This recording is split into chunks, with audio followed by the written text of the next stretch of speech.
کارگاہ workshop کا ترجمہ ہے۔ ورکشاپ سے آپ زیادہ آشنا ہیں، آپ تعلیمی اپنے دورانیے میں بھی ورکشاپس تعلیمی کرتے رہتے ہیں، خصوصاً جو سائنس کے اسٹوڈنٹس ہیں، بلکہ آرٹس والوں کو بھی کراتے ہیں ورکشاپس۔ اسی کو کارگاہ کہا جاتا ہے۔ کارگاہ کا مطلب جس میں کام کروایا جاتا ہے، ورکشاپ یعنی جس میں کام ورک ہو۔ ورکشاپس میں لیکچرز نہیں ہوتے، دروس نہیں ہوتے، کام ہوتا ہے، اور دروس اتنے ہی ہوتے ہیں جو کام کی وضاحت کے لیے ہوں۔ جتنی ضرورت ہے کام کو واضح کرنے کے لیے وہ گفتگو کی جاتی ہے، لیکن ہمارے ہاں کارگاہ زیادہ ہوتی ہے اور زیادہ تر درس رکھے جاتے ہیں، کام کم ہوتا ہے۔ یہ جو آپ کی کارگاہ منعقد ہوئی ہے، اس میں تاکید میں نے کی تھی کہ اس میں لیکچرز کم ہوں اور کام زیادہ ہو، ورک زیادہ ہو۔ وہ کام جو انہوں نے مستقبل میں زندگی میں کرنے ہیں، ان کی یہاں پر انہیں ریہرسل کروائی جائے، مشق کروائی جائے، اور ان کاموں کے حوالے سے انہیں آگاہی دی جائے، تمرین کروائی جائے۔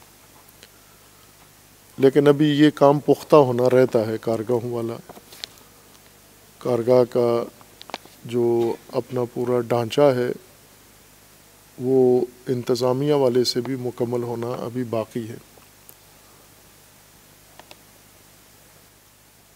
اس بارے میں ہم نے پہلے سے کوشش کی تھی اور اچھا کارگاہ کا ماحول بن گیا تھا، لیکن جن کی تربیت کی تھی کارگاہ کروانے کے لیے وہ تتر بتر ہو گئے سارے، اور جو موجودہ لوگ ہیں ان کو کارگاہی تربیت نہیں ملی، لہٰذا یہ ثوابدیدی طور پر کرتے ہیں، جو انہیں سمجھ میں آتا ہے اتنا کرتے ہیں، اچھا کام ہوتا ہے۔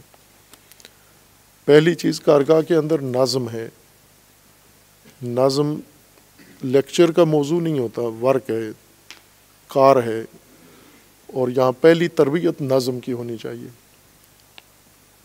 چونکہ ہم یا گھریلو ماحول سے آئے ہیں یا ہاسٹل سے آئے ہیں، اور دونوں کے اندر نظم نہیں ہوتا، آزادانہ زندگی ہوتی ہے، ہم اپنی مرضی سے سوتے ہیں، مرضی سے اٹھتے ہیں، اور اپنی مرضی سے وقت کا استعمال کرتے ہیں۔ وقت کو صحیح طریقے سے ہم منظم تقسیم بندی وقت کی صحیح نہیں کرتے، وقت کو مینیج نہیں کرتے، وقت سے استفادہ نہیں کر پاتے، زیادہ تر وقت ہمارا ضائع جاتا ہے۔ مثلا ہم 24 گھنٹوں کو اگر لحاظ کریں کہ ہم سب کے پاس ہر روز 24 گھنٹے ہوتے ہیں، اور ان 24 گھنٹوں میں سے کتنے گھنٹے ہم مفید وقت کے طور پر گزارتے ہیں، وہ وقت جس میں ہم کوئی کام کرتے ہیں اور اس کام کا ہمیں ایک نتیجہ حاصل ہوتا ہے، یہ مفید وقت ہوتا ہے، اور باقی وقت ضائع ہوتا ہے جو گزر گیا ہے لیکن اس کا حاصل محصول کچھ بھی نہیں ہے۔ اگر ہم فرداً ایک ایک آدمی اپنے وقت کا حساب لگائیں تو ہمارے 24 گھنٹوں میں سے زیادہ وقت ضائع ہوتا ہے۔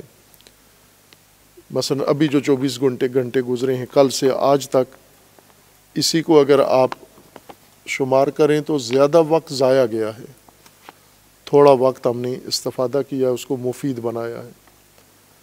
اور اگر یہی تناسب عمر بھر رہا، ہم جو میسر وقت ہے اس کو ضائع کرتے رہے، تو جو تھوڑا بہت مفید وقت ہوتا ہے اس میں اتنا اعلیٰ نتیجہ نہیں لے سکتے ہم۔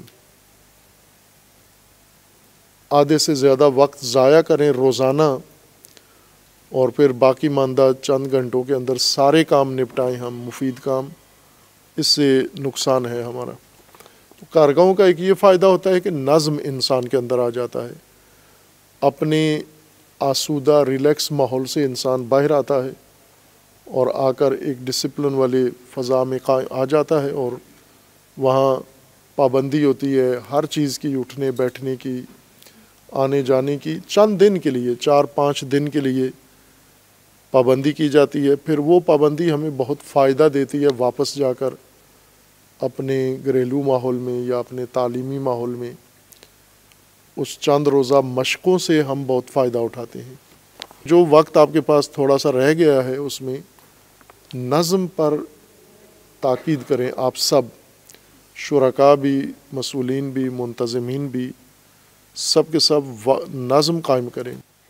نظم پہلی چیز ہے، تاکید کروں گا میں، نظم آسان ہے، نظم قائم کرنا بہت آسان، شاید ہماری زندگی میں اتنا آسان اور کوئی کام نہیں ہے جتنا نظم آسان ہے۔ نظم ہم نے بتایا ہوا ہے، آپ نے بھی سنا ہوگا، طلاب کو تو زیادہ بتایا ہے، جوانوں کو بھی بتایا ہے۔ کسی کو معلوم ہے نظم کی جو تعریف کی ہے ہم نے وہ کیا ہے؟ دو لفظوں میں نظم آپ بتائیے۔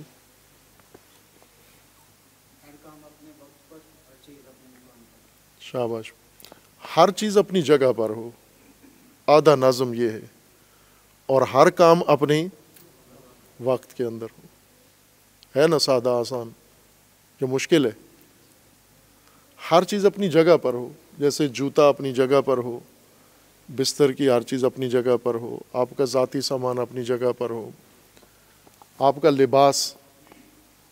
ہمیں جب چھوٹے تھے ہم استاد نظم سمجھاتے تھے تو وہ یہ کہتے تھے کہ ٹوپی سر پہ ہو اور جوتا پاؤں میں ہو تو اس کو نظم کہتے ہیں، لیکن اگر جوتا سر پہ ہو ٹوپی پاؤں میں ہو اس کو بے نظمی کہتے ہیں۔ کہ ہر چیز اپنی جگہ پر ہو، ذاتی چیز ہے آپ کی، ادارے کی چیز ہے، تعلیم سے تعلق رکھتی ہے، گھر میں ہے، جہاں پین ہے آپ کا تو پین وہیں ہونا چاہیے جہاں اس کی جگہ ہے، کتاب وہیں ہونی چاہیے جہاں اس کی جگہ ہے، جراب وہاں ہونی چاہیے جہاں اس کی جگہ ہے، پلیٹ وہاں ہونی چاہیے جہاں اس کی جگہ ہے۔ یہ نظم ہے۔ اور اسی طرح ہر کام کا ایک وقت ہے، اور وہ کام اسی وقت کے اندر انجام پانا چاہیے۔ یہ بہترین نظم انسان کی زندگی میں آ جاتا ہے۔ اس کو معمول بنا لیں اور یہاں سیکھیں۔ اس ایک چیز پر سارے تاکید کریں کہ کارگاہ کے دوران ہم نے پہلی چیز نظم قائم کرنا ہے۔ مثلا نماز ہے وقت کے اوپر، وضو وقت کے اوپر، ورزش وقت کے اوپر، سونا وقت کے اوپر، کھانا وقت کے اوپر، جاگنا وقت کے اوپر۔ اگر کسی کام کا وقت تھا اور گزر گیا ہے تو اس کو اپنے وقت سے باہر پھر نہ کریں آپ، چونکہ عادت ہو جاتی ہے وقت سے باہر کام کرنا۔ اس کا جرمانہ دیں۔ جو وقت گزر گیا ہے اور آپ نے مثلا کھانے کا وقت تھا آپ نہیں پہنچے تو نہ کھائیں ابھی کھانا، جرمانہ دیں، بھوکے رہیں اگلے ٹائم تک، اگلے ٹائم پہ وقت پہ کھانا ہے ہم نے۔ اسی طرح نماز میں وقت میں شامل ہونا تھا، لیٹ ہو گئے آپ، 5 منٹ لیٹ ہو گئے، 500 روپیہ جرمانہ دے دیں کارگاہ کے مسئول کو کہ میں 5 منٹ نماز سے لیٹ ہو گیا، کلاس میں جاتے ہوئے لیٹ ہو گئے، جرمانہ دیں آپ۔ یہ کفارہ آپ کا آپ کو منظم کر دے گا۔ جس طرح اللہ تعالیٰ نے بھی بعض کاموں میں کفارہ رکھا ہے نظم پیدا کرنے کے لیے۔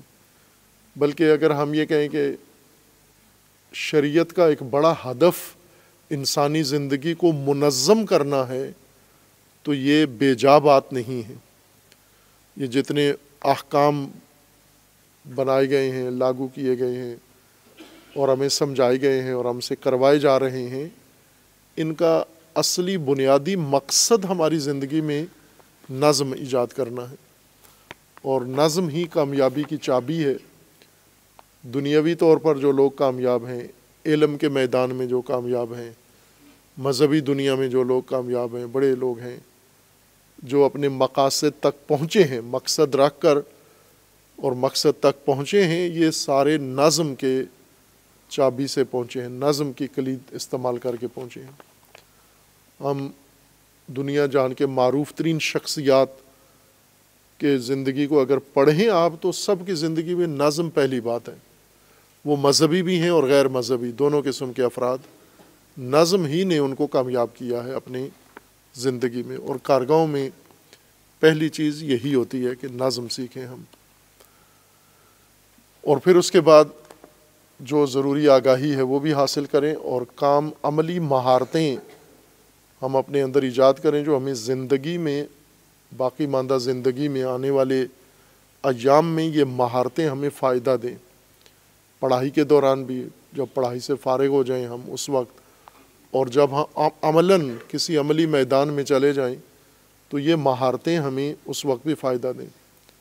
میں ایک کراچی میں آغا خان اسپتال میں چیک کرانے کے لیے گیا، تو ایک ڈاکٹر تھے وہاں اہل سنت، تو انہوں نے میرا نام پوچھا، اور جو ہوتا ہے قوائف مریض کے وہ اپنے کمپیوٹر میں لکھ رہے تھے، تو جب انہوں نے میرے نام کے ساتھ نقوی سنا تو وہ بہت محتاط ہو کے بڑے مؤدب ہو گئے، اور کہ آپ نقوی صاحب ہیں۔ تو بارکہ وہ قوائف انہوں نے مکمل کر کے، تو میں نے ان سے یہ سوال کیا کہ آپ نے میرے نام کے ساتھ نقوی سن کر تو جو رد عمل دکھایا ہے وہ بڑا اہم تھا، تو آپ کو کوئی نقوی سے لگتا ہے، کسی نقوی سے کوئی پالا پڑا رہا ہے؟ تو کہنے لگے ایسا ہی ہے، میں اسکول میں تھا تو ایک نقوی صاحب سے میرے استاد تھے، وہ میں سنی تھا، وہ شیعہ تھے، اور وہ معروف نقوی صاحب ہیں، آپ نے بھی نام سنا ہوگا ان کا، آغا جعفر نقوی، کراچی کے بڑے انقلابی علماء میں گزرے ہیں۔ رضی جعفر صاحب کا نام سنا ہوا ہے؟ رضی جعفر صاحب کے بڑے بھائی کا نام تھا آغا جعفر نقوی، وفات پا گئے۔ بہت ہی عارف مسلک لوگ تھے، امام خمینی کے عشاق میں سے تھے، عاشقوں میں سے، اور بڑے انقلابی شخصیت، کراچی میں ایک غنیمت شخصیت تھے وہ، اللہ تبارک و تعالیٰ ان کے درجات بلند فرمائے۔ یہ ایک اسکول میں پڑھاتے تھے، کراچی میں اسکول میں پڑھاتے تھے، ٹیچر تھے، اور یہ ڈاکٹر کہتے ہیں میں بھی اس اسکول میں پڑھتا تھا، اور آغا جعفر صاحب جب پڑھاتے تھے، جعفر نقوی صاحب اسلامیات پڑھاتے تھے، تو کہا کہ میں زیادہ منظم نہیں تھا، شرارتی قسم کا بچہ تھا، تو وہ گزرتے گزرتے مجھے کہتے ہیں پکڑ کے بڑے لاڈ پیار کے ساتھ کہ بیٹا آپ سنجیدہ ہو جاؤ، وقت ضائع نہ کرو، عمر ضائع نہ کرو۔ تو کہتے ہیں میں نے انہیں کہا کہ میں نے اپنا ہوم ورک کر لیا ہے یا کلاس ورک کر لیا ہے، اب میں فارغ ہوں، اس لیے میں یہ کام کر رہا ہوں۔ تو انہوں نے کہا کہ فارغ وقت میں قرآن پڑھا کرو۔ تو یہ کہتے ہیں کہ میں قرآن ہے نہیں ہے میرے پاس، میں کہاں سے لاؤں قرآن؟ تو انہوں نے جیب سے نکال کے قرآن دیا کہ یہ لو قرآن پڑھو آپ بیٹھ کے۔ اور اس کے بعد کہا مجھے اس دن سے ان سے محبت ہوئی، اور انہوں نے مجھ پر خصوصی توجہ دی، کلاس پر بھی اور علیحدہ بھی، اور پھر جب تک میں ان کا شاگرد رہا، ان سے میں نے جو سیکھا اسی سے آج میں اس مقام پر پہنچا ہوں۔ تو میں اپنی کامیابی کو اس استاد کے رہین محنت سمجھتا ہوں کہ جنہوں نے مجھے اس شفقت کے ساتھ کلاس میں نظم سکھایا کہ نظم، وقت ضائع نہ کرو، وقت سے فائدہ اٹھاؤ، اور فارغ جب ہو جاتے ہو تو قرآن پڑھا کرو۔ تو میں نے کہا، میں نے عذر پیش کیا کہ قرآن نہیں ہے، تو انہوں نے جیب سے نکال کے مجھے دیا، یہ لو قرآن پڑھوا، اور وہ قرآن ظاہراً کہتے ہیں ابھی بھی میرے پاس ہے، اور ابھی بھی جب میں نقوی نام سنتا ہوں تو کہتے ہیں میرے ذہن میں وہ شخصیت آ جاتی ہے، اور دل سے میرا احترام نکلتا ہے، دعا نکلتی ہے ان کے لیے۔ اب یہ دیکھیں آپ، ایک ڈاکٹر ہے اور اس نے کلاس کے اندر، اسکول کلاس کے اندر، ابھی کالج کی بات نہیں ہے، وہ اسکول پڑھاتے تھے، اسکول کلاس کے اندر ایک استاد مربی کے تحت آیا اور اس نے اسے رہنمائی کی، اور اہل سنت، اور ابھی بھی ان کا نام سن کے مؤدب ہو جاتا ہے، اٹھ کے کھڑا ہو جاتا ہے، سینے پہ ہاتھ رکھتا ہے۔ یہ چیزیں ذہن میں آپ رکھیں کہ انشاءاللہ آپ بھی مستقبل میں بڑی شخصیات بنیں گے، اہم شخصیت بنیں گے اپنے اپنے میدان کے اندر، اور وہ بڑے مقاصد آپ کو نظم سے ہی حاصل ہوں گے۔ نظم نہیں ہے تو عمر ضائع ہو جاتی ہے۔ کارگاہوں میں یہ سہولت انسان کو مل جاتی ہے کہ انسان معمولات کو چھوڑ کر منظم طریقہ زندگی سیکھ لیتا ہے کہ وقت کے اندر کام کرنا اور وقت کے اندر اپنی ذمہ داریاں انجام دینا، یہ کارگاہیں سکھاتی ہیں، اور کارگاہوں کو مزید میں نے کہا کہ منظم کرنے کی ضرورت ہے۔ اس کے علاوہ بھی بہت ساری باتیں ہیں جو آپ جوانوں سے کرنے کی ہیں۔ آج انہوں نے سوال و جواب کا رکھا ہے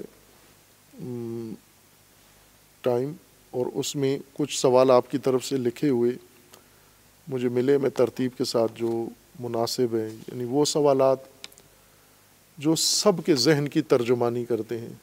عمومی محفل میں عمومی سوال ہی پوچھنا چاہیے۔ بعض خصوصی سوال ہوتے ہیں جو انفرادی نوعیت کے ہوتے ہیں، باقی مجمع کی دلچسپی کے سوالات نہیں ہوتے، نہ باقی مجمع باقی لوگ اس سوال سے دلچسپی رکھتے ہیں نہ جواب سے دلچسپی رکھتے ہیں، لیکن محفل میں پوچھا جاتا ہے، لہٰذا وہ بادل ناخواستہ باقیوں کو سوال بھی سننا پڑتا ہے اور جواب بھی سننا پڑتا ہے۔ تو اس لیے میں وہ سوال ترجیح میں پہلے درجے پہ رکھوں گا جو عمومیت رکھتے ہیں، جن کا فائدہ سب کو ہے، فرداً۔ کوئی فرد یہ نہیں کہہ سکتا کہ یہ میرا سوال نہیں ہے، میرے ذہن کا سوال نہیں ہے اور مجھے اس سوال سے کوئی فائدہ نہیں ہو رہا۔ وہ انفرادی سوال ہیں، وہ علیحدہ محفل سے ہٹ کر پوچھے جانے چاہیے۔ پہلا سوال جس بھائی نے کیا ہے وہ یہ کہ کیسے اپنے عمل کو 100% خدا کے لیے خالص کریں، اور اگر انسان اپنی نجات کے لیے خدا کی اطاعت کرے تو کیا اس کا عمل خالص ہوگا؟ جو بہت بنیادی اہم سوال ہے کہ عمل کا خالص ہونا، جیسا کہ قرآن کریم میں اللہ تبارک و تعالیٰ نے یہی شرط رکھی ہے کہ عمل خالصتاً للہ ہو اور دین خالصتاً للہ ہو۔ دین خالص اللہ تبارک و تعالیٰ نے ہم سے طلب کیا اور ہم پر لازم قرار دیا ہے، دین خالص۔ اور یہ سب سے اہم بات یہی ہے۔ اگر یہ ایک سوال ہی فرض کرو اس پوری کارگاہ میں ہمیں یہ ایک مطلب سمجھ میں آ جائے، عمل خالص، دین خالص، تو سمجھے کارگاہ کا مقصد حاصل کر لیا آپ نے۔ اگر یہ ایک نقطہ میں واضح کر پاؤں آپ کی خدمت میں۔ جس بھائی نے بھی سوال کیا ہے بہترین ہے، اور سب کے لیے اس نے گویا ایک دروازہ کھولا ہے یہ سوال کر کے۔ خالص کہا جاتا ہے ملاوٹ دور کرنے کو، وہ چیز جس میں ملاوٹ آ گئی ہو، کوئی دوسری چیز شامل ہو گئی ہو، اسے جب علیحدہ کر دیا جائے ملاوٹ شدہ چیز کو، اور ملاوٹ ہٹا کر باقی چیز جو بچ جاتی ہے اسے خلوص اخلاص کہتے ہیں۔ اور انسان کے لیے اللہ تبارک و تعالیٰ نے قرآن کریم میں 2 اصطلاحیں انسان کے لیے استعمال کی ہیں، ایک مخلص اور ایک مخلص۔ اللہ تبارک و تعالیٰ نے، ویسے ہم مخلص زیادہ استعمال کرتے ہیں، مخلص کم استعمال کرتے ہیں، لیکن قرآن کریم میں اللہ تبارک و تعالیٰ نے اسے بیان کیا ہے کہ شیطان نے جو عاجزی ظاہر کی ہے کہ میرا تیرے مخلص بندوں پر، لام پر زبر ہو، مخلص بندوں پر میرا بس نہیں چلتا، الا عبادک المخلصین، یعنی اے خدایا میں تیرے سارے بندوں کو بہکا دوں گا اور انہیں گمراہ کر دوں گا سوائے تیرے مخلص بندوں کے، مخلص نہ مخلص۔ اور یہ بہت بڑا مقام ہے کہ شیطان سے جو لوگ محفوظ ہو جاتے ہیں، شیطان کچھ بھی نہیں بگاڑ سکتا جن کا، یہ عباد مخلص ہیں، یہ قرآن میں اللہ تبارک و تعالیٰ نے ذکر فرمایا ہے۔ اور مخلص قرآن میں بھی ہے اور ہم روایات میں بھی ہے، استعمال بھی زیادہ کرتے ہیں، مخلصاً لہ الدین، دین کو خالص خدا کے لیے رکھنا، نیت خالص رکھنا۔ انسان بھی خالص چاہیے اللہ کو، عمل بھی خالص چاہیے اللہ کو، اور یہ خلوص بنیاد ہے دین کی، اساس ہے دین کی۔ امام خمینی رحمۃ اللہ علیہ فرماتے تھے کہ جو دین لوگوں کے پاس ہے، معاشرے میں رائج ہے، عوام کے پاس، یہ 3 طرح کا دین ہے، 3 قسم کا دین معاشرے میں، سوسائٹی میں رواج یافتہ ہے۔ 2 قسمیں زیادہ ہیں، تیسری قسم نایاب ہے بہت دین کی۔ ایک دین امام خمینی کی اصطلاح میں استعمال کروں، وہ بھی سن لیں آپ اور آشنا ہو جائیں امام کے تفکر سے، امام کی ٹرمینالوجی سے، امام کی اصطلاحات سے واقف ہو جائیں آپ، تاکہ ان کی راہ کو بہتر سمجھ سکیں ہم۔ امام یہ فرماتے تھے، ایک اصطلاح ان کی تھی دین ناب، اسلام ناب، سنا ہوگا یہ لفظ آپ نے پہلے۔ اور مشرب ناب کیا ہے؟ مشرب ناب رسالہ ہے، کس کا ہے، کہاں سے نکلتا ہے؟ بھلے متاب پبلیکیشن سے، جامع عروۃ الوثقی سے رسالہ نکلتا ہے، اس کا نام ہے مشرب ناب، مشرب نہیں ہے، مشرب، مشرب، شین ساکن ہے اور رے پر زبر ہے، مشرب۔ مشرب یعنی وہ چشمہ جہاں پر پانی ہوتا ہے۔ ناب خالص کو کہتے ہیں، عربی میں خالص اور فارسی میں ناب کہتے ہیں۔ یہ علامہ اقبال کا شعر ہے، مشرب ناب، چے بائے، اسی مشرب ناب کے اوپر ٹائٹل پہ لکھا ہوتا ہے چے باید ماردرا۔ کسی کو یاد ہے وہ شعر یا نہیں؟ کیا ہے، آپ پڑھیے۔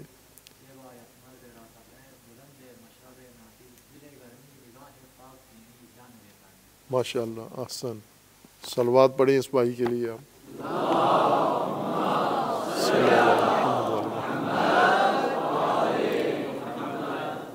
چے باید ماردرا، علامہ اقبال فرماتے ہیں چے باید ماردرا، ایک مرد کو، ایک کامل انسان کو، مرد سے مراد جس کے اندر مردانگی ہو، جس کے اندر مروت ہو، جس کے اندر بصیرت ہو، جس کے اندر شعور ہو، جو ایک قرآن کی اصطلاح میں من المؤمنین الرجال، مومنوں میں سے کچھ مرد ہیں، وہ مرد چے باید، اس کو کس چیز کی ضرورت ہے؟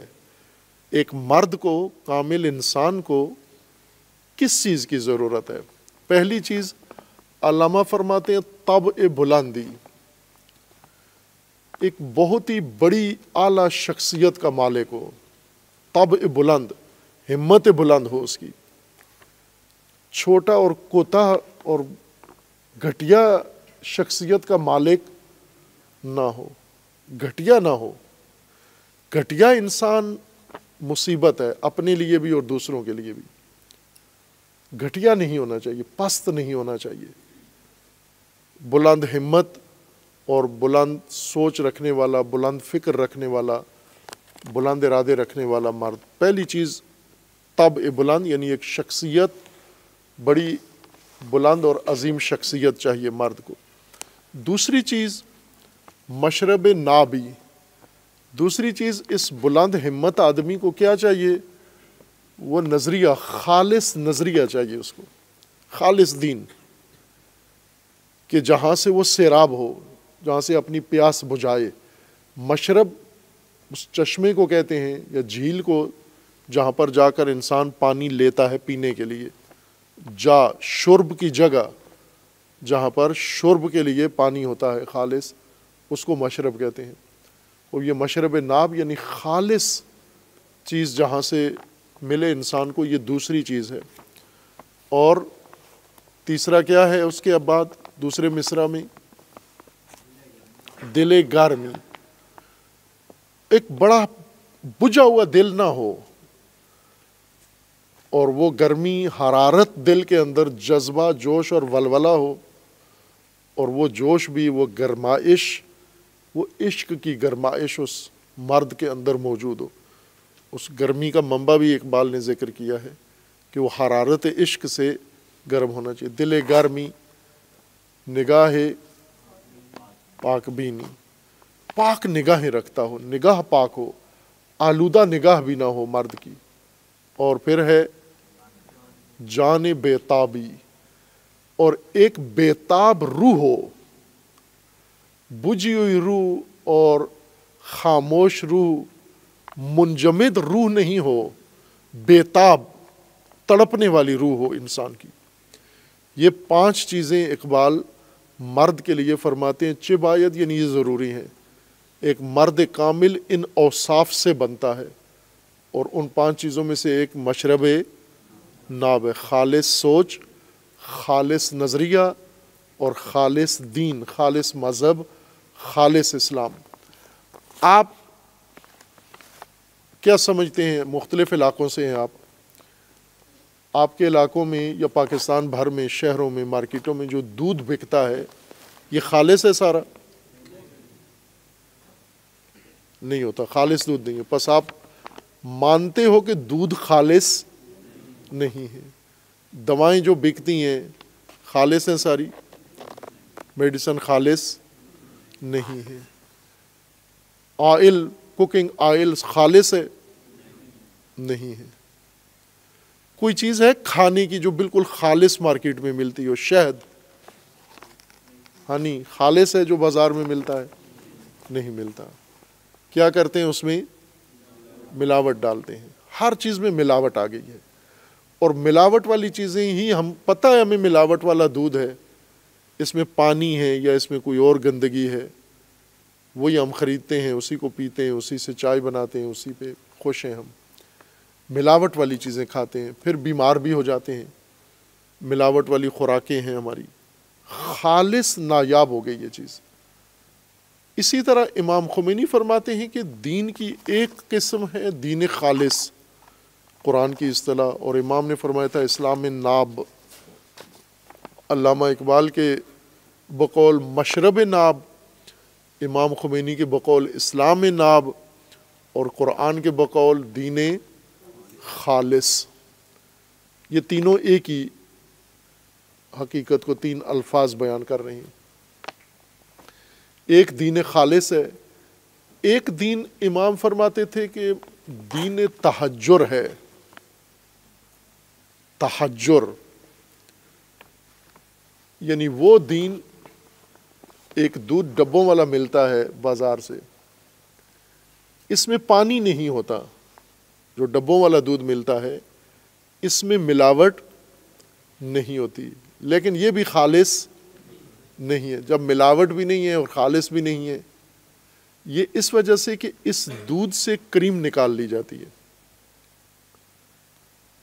دودھ جب، جیسے آپ کو بازاروں میں جو گندم ملتی ہے، آٹا ملتا ہے، یہ خالص آٹا نہیں ہے، چونکہ اس آٹے سے میدا نکال لیا جاتا ہے، نشاستہ نکال لیا جاتا ہے، سوجی نکال لی جاتی ہے، پیچھے جو بھوسا رہتا ہے وہ بیچتے ہیں بازاروں میں، روٹیاں پکا کے تنوروں پہ گھروں میں کھا رہے ہوتے ہیں۔ جو آٹے کے اندر طاقت والی چیز ہوتی ہے، غذائیت والی چیز ہے، یہ پہلے ہی اس کو نکال لیتے ہیں، آٹے کی کریم نکال لیتے ہیں۔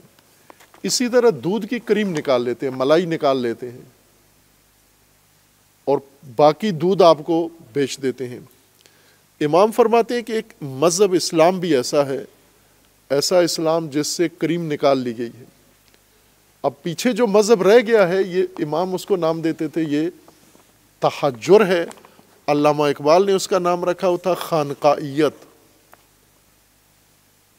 کوئی کلام علامہ اقبال کا یاد ہے جس میں لفظ خانقاہ استعمال ہوا ہو؟ نکل کر خانقاہوں سے ادا کر رسم شفیعی کہ فکر خانقاہی ہے فقط اندوہ دل کو۔ شاباش، آپ کو بھی یہی یاد تھا؟ کوئی اور ہے اس کے علاوہ جس میں کوئی خانقاہ کا لفظ علامہ نے،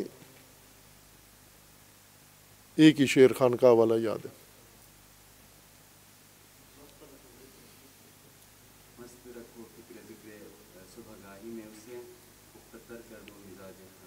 شاباش، ابلیس کی مجلس شورا، پختہ تر کر دو مزاج خانقاہی میں اسے۔ خانقاہ یا خانقاہیت علامہ اقبال کے نزدیک اور امام نے اس کا نام رکھا ہوا تھا تہجر۔ یہ وہ دین ہے جس سے کریم نکال لی گئی ہے، پیچھے رسمیں اور عبادتیں ہیں۔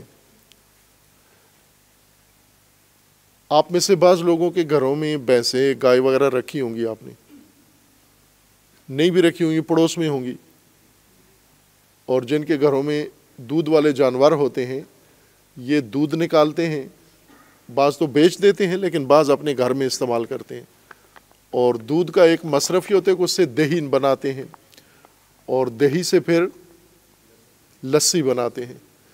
یہ جس دودھ سے یا دہی سے لسی بناتے ہیں اس میں ایک اور چیز بھی بنتی ہے، مکھن۔ دہی کو جب بلوتے ہیں، مدانی چلاتے ہیں اس میں، تو دودھ کی کریم الگ ہو جاتی ہے جسے ہم مکھن کہتے ہیں، اور باقی جو بچتا ہے اس کو لسی کہتے ہیں۔ لسی بھی کہتے ہیں اور اس کو چھاچھ بھی کہتے ہیں۔ چھاچھ یعنی جس کی کریم نکل گئی ہو، سفیدی موجود ہوتی ہے اس میں لیکن غذائیت نکل جاتی ہے۔ غذائیت مکھن کا نام ہے، کریم کا نام ہے، غذائیت الگ ہو جاتی ہے، سفیدی الگ ہو جاتی ہے۔ اب لوگ جو لسی پیتے ہیں، چھاچھ پیتے ہیں، وہ یہ سمجھتے ہیں کہ اس میں بھی دودھ والی خاصیت موجود ہے۔ اس میں دودھ والی کوئی خاصیت نہیں ہے سوائے رنگ اس کا سفید ہے، دودھ بھی سفید ہے، یہ بھی سفید ہے، سفیدی کے علاوہ باقی کوئی خاصیت اس میں موجود نہیں ہے۔ دین سے اگر کریم نکال لیں، پیچھے جو بچ جاتا ہے وہ یہی چھاچھ ہے، لسی ہے، جو لوگ پیتے ہیں، اور لسی پینے سے نیند آتی ہے۔ پی ہے نا لسی کبھی؟ لسی پیئیں آپ کو فوراً نیند آ جائے گی، سو جائیں آپ۔ تو وہ دین جو کریم نکل گئی ہے، پیچھے چھاچھ بچ گئی ہے، اس دین پر عمل کرنے سے امت غافل ہو جاتی ہے، نیند آ جاتی ہے، ساری قوم سو جاتی ہے، علماء بھی اس کے سو جاتے ہیں، قائدین بھی اس کے سو جاتے ہیں۔ کیوں سو جاتے ہیں؟ چونکہ لسی پی ہوئی ہے انہوں نے، چھاچھ پی لی ہے انہوں نے۔ چھاچھ کون سا دین ہے؟ جس کی کریم نکل گئی ہے۔ دین کی کون سی کریم ہے جو دین سے نکل گئی ہے اور پیچھے رسمیں رہ گئی ہیں؟ وہ ہے دین کا نظام، سسٹم نکال لیا، دین سے باہر کر دیا۔ نظام حکومت، نظام معیشت، نظام تعلیم، نظام اقتصاد، نظام سیاست، نظام سماج، یہ جتنے بھی سسٹم ہیں یہ سارے دین کے اندر تھے، لیکن علماء نے محنت کر کے، مدانی چلا کے، یہ ساری کریم باہر نکال لی، اور پیچھے کیا چھوڑا؟ عبادتیں اور رسمیں۔ وہ تو چھاچھ ہے، وہ تو اس میں تو کوئی خاصیت نہیں ہے۔ اصل تو سسٹم تھا، سسٹم انہوں نے دین سے نکال کے بے دینوں کو دے دیا۔ حکومت مثلا علماء کو بتایا کہ اصل دین کیا ہے، اصل دین رسومات ہیں اور عبادات ہیں، اور مسجد میں جا کر آپ یہ کام کرتے رہو، لیکن حکومت کی طرف نہیں آنا۔ حکومت سسٹم ہے، اور حکومت بنو امیہ کو دے دو۔ آپ مسجد لے لو، حکومت بنو امیہ کو دے دو، بنو عباس کو دے دو، طاغوتوں کو دے دو، فلاں کو دے دو۔ آپ مسجد میں چلے جاؤ چونکہ آپ دینی آدمی ہو۔ تو آج بھی ایسا ہی ہے، جو کام مسجد میں ہوتا ہے وہ دینی ہے، لیکن باقی کوئی کام دینی نہیں ہے۔ یہ وہ دین ہے جو امام فرماتے ہیں کہ اس کی کریم اس سے نکال لی گئی ہے۔ پیچھے جو رہ گیا تہجر ہے۔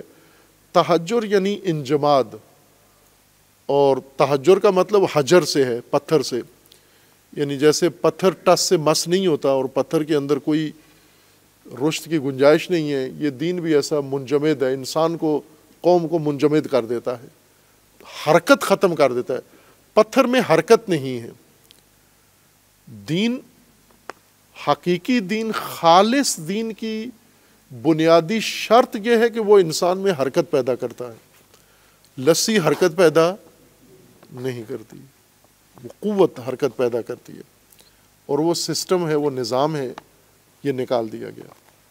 تیسرا وہ دین ہے جس میں سے نکالا نہیں کچھ بھی، لیکن باہر سے اور چیزیں اس کے اندر ڈال دی گئی ہیں، ملاوٹ والا دین، جس کو التقاطی، امام کی اصطلاح میں اس کو التقاطی دین کہتے ہیں، ملاوٹ والا دین، جس میں خرافات بھی ڈال دی گئیں، رسومات بھی ڈال دی گئیں، اپنے علاقائی رسم و رواج بھی اس میں ڈال دیے گئے، جس نے جو سوچا وہ دین میں ڈال دیا، اور پھر اس میں ہندوستانی تہذیب بھی ڈال دی، مغربی تہذیب بھی ڈال دی، مشرقی بھی ڈال دی، جو چیز کہیں اچھی لگی وہ پکڑ کے دین میں ڈال دی۔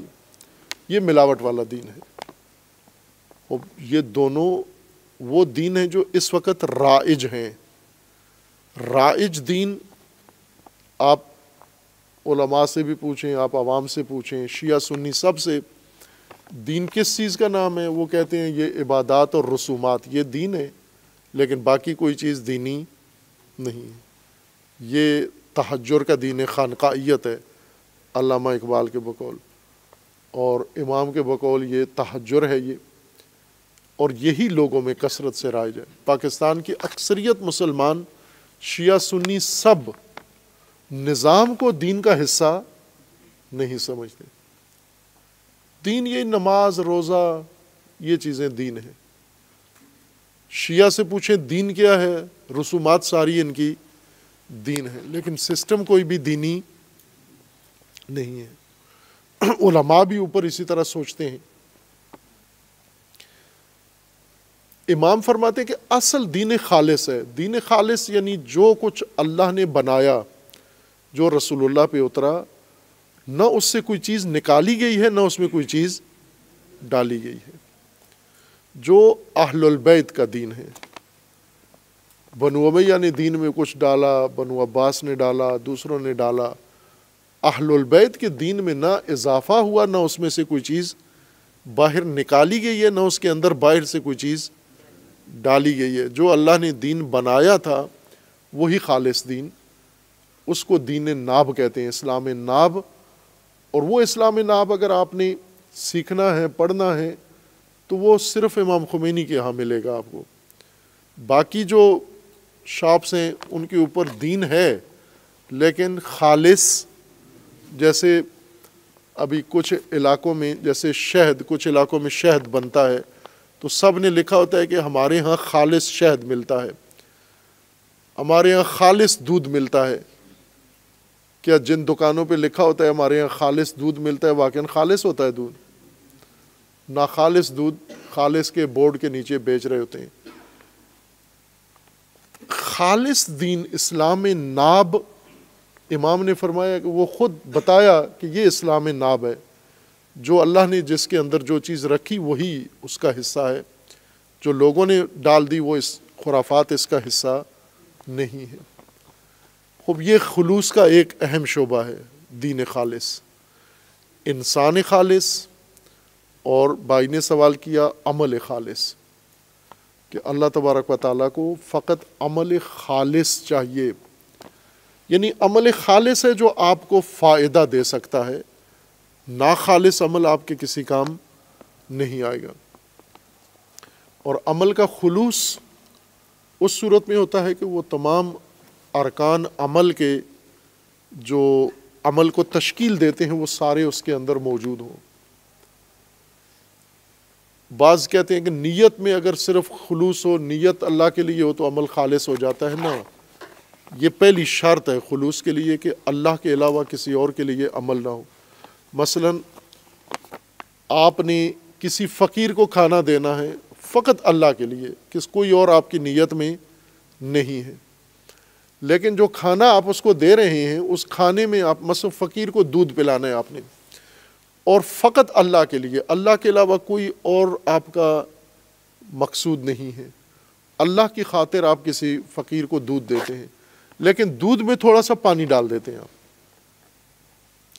ہے اللہ کے لیے، اللہ کے علاوہ کسی کو آپ خوش نہیں کرنا چاہتے، لیکن دودھ والے، پانی والے دودھ سے آپ اللہ کو خوش کرنا چاہتے ہیں۔ نیت تو ٹھیک ہے آپ کی اللہ کے لیے ہے، لیکن جو عمل کیا ہے وہ خراب ہے، دودھ ملاوٹ والا ہے۔ عمل خالص اس وقت ہوتا ہے کہ جب نیت بھی خالص ہو اور عمل کا ڈھانچہ بھی خالص ہو، عمل کی ترکیب بھی خالص ہو، عمل کا مقصود بھی خالص ہو، اور عمل کی شرائط بھی خالص ہوں ساری، پھر یہ عمل خالص ہے اور یہ خالص چیز ہمیں فائدہ دیتی ہے۔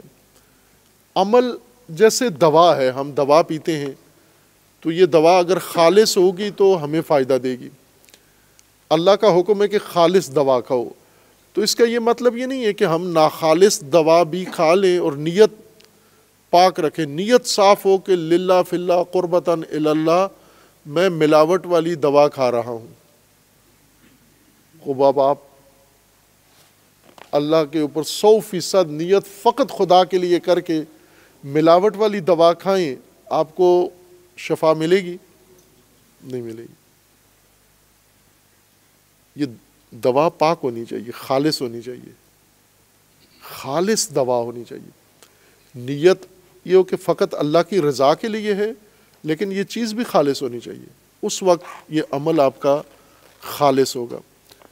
انہوں نے لکھا ہے کہ انسان اپنی نجات کے لیے خدا کی اطاعت کرے تو کیا اس کا عمل خالص ہوگا؟ ایسا ہی ہے، اطاعت کرے جو خلوص کے تمام شرائط کو فراہم کر کے، اطاعت میں ہی خلوص چاہیے۔ اس اطاعت میں آپ کی اپنی خواہشات شامل نہ ہوں، اس اطاعت میں دکھاوا شامل نہ ہو، اس اطاعت میں ریاکاری شامل نہ ہو، اس اطاعت سے جو آپ نتیجہ لینا چاہتے ہیں وہ بھی مثلا خالص عمل، ہم کہتے ہیں اللہ کے لیے خالص عمل ہے، خوب اس عمل کے نتیجے میں حور چاہیے یا نہیں چاہیے؟ حوریں چاہیے یا نہیں چاہیے؟ آپ چاہیے۔ حوریں اللہ ہیں، حور تو اللہ نہیں ہے۔ تو وہ عمل جو انسان کرے، مثلا ادھر نماز پڑھ رہا ہے، خلوص کے ساتھ رو رہا ہے، سب کچھ کر رہا ہے، اگر ابھی ایک جوان آپ میں سے رونا شروع کر دے، فریادیں شروع کر دے، گڑ گڑانا شروع کر دے، اسے مسئول پوچھے بھائی کیوں رو رہے ہو، وہ کہے مجھے ایک لڑکی چاہیے، آپ کیا کہیں گے اس کو؟ یہ بڑا خالص جوان ہے یہ۔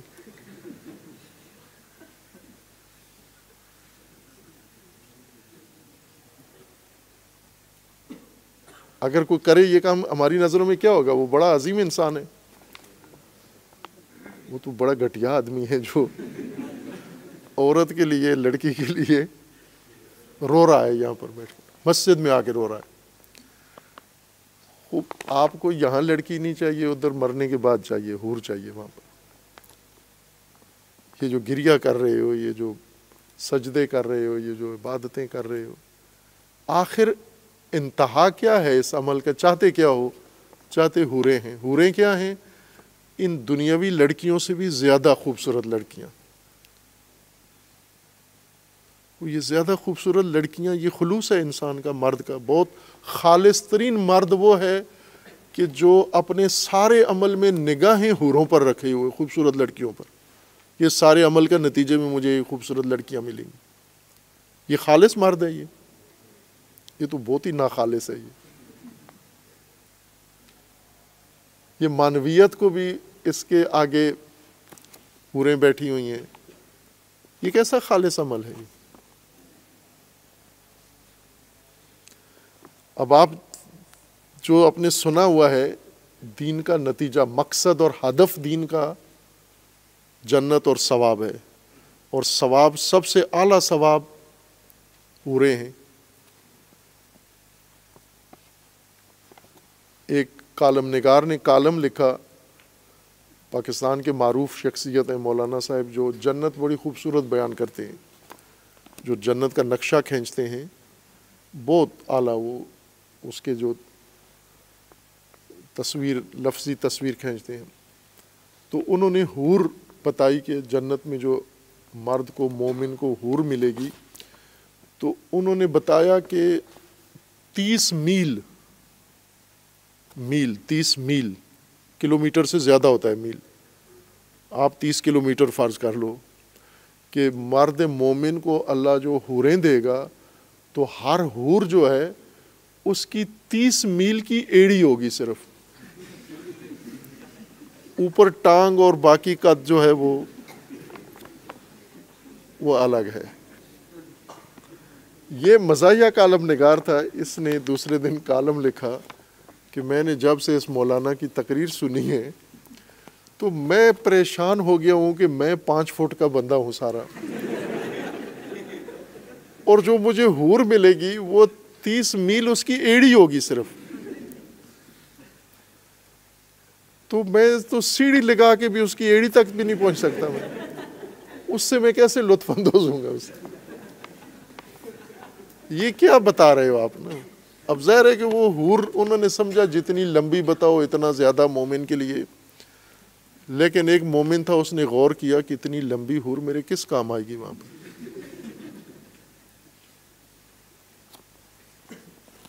عمل خالص کیا ہے؟ عمل خالص عمل خالص وہ ہے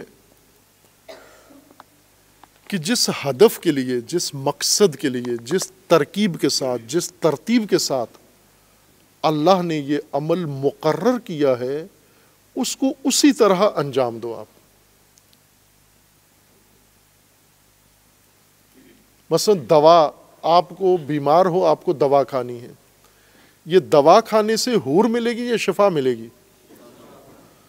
اور اگر کہیں جی شفا تو نہیں مل سکتی، جو بھی یہ پیناڈول کھائے گا اس کو حور ملے گی، شفا نہیں ملنی۔ میں پہلی چیز تو مجھے شفا چاہیے، بیماری ٹھیک ہو میری، اس وقت عذاب میں مبتلا ہوں۔ خالص دوا کون سی ہے؟ خالص دوا وہ ہے جو شفا دے، یا خالص دوا وہ ہے جو حور دے؟ مثلا اسپتال میں آپ ایڈمٹ ہیں، آپ کو جو دوا دی جا رہی ہے وہ جعلی ہے، لیکن نرس بہت خوبصورت ہے،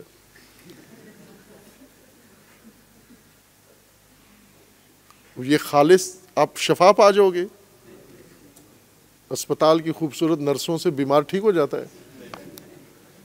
نرس بے شک مرد ہو، کوئی بوڑھا مرد ہو نرس ہو وہاں پر، لیکن وہ دوا جو دے خالص ہونی چاہیے، وہ اس دوا سے انسان کو شفا ملتی ہے، یہ خالص دوا انسان کو شفا دیتی ہے۔ عمل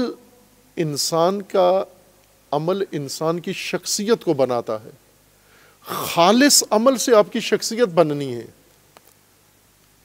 عمل خالص وہ ہے جو آپ کی خالص شخصیت بنائے، باہر سے آپ کو جو اضافہ ملنا ہے وہ نہیں ہے۔ حور، جہاں بھی حور کا تذکرہ کرو تو پریشان ہو جاتے ہیں مومن کے، یہ ہم تو کچھ اور ہی سوچ کے بیٹھے ہوئے تھے، آج تو حور بھی گئی۔ حور اہل البیت کے مذہب میں، اہل البیت کے نزدیک حور خوبصورت عورتوں کو نہیں کہتے، بلکہ انسان کے عمل کی مجسم شکل کو حور کہتے ہیں۔ جو عمل آپ کر رہے ہو یہی عمل مجسم شکل اختیار کر لے گا، یہی حور ہے۔ ایک روایت ہے امام جعفر صادق علیہ الصلوۃ والسلام سے،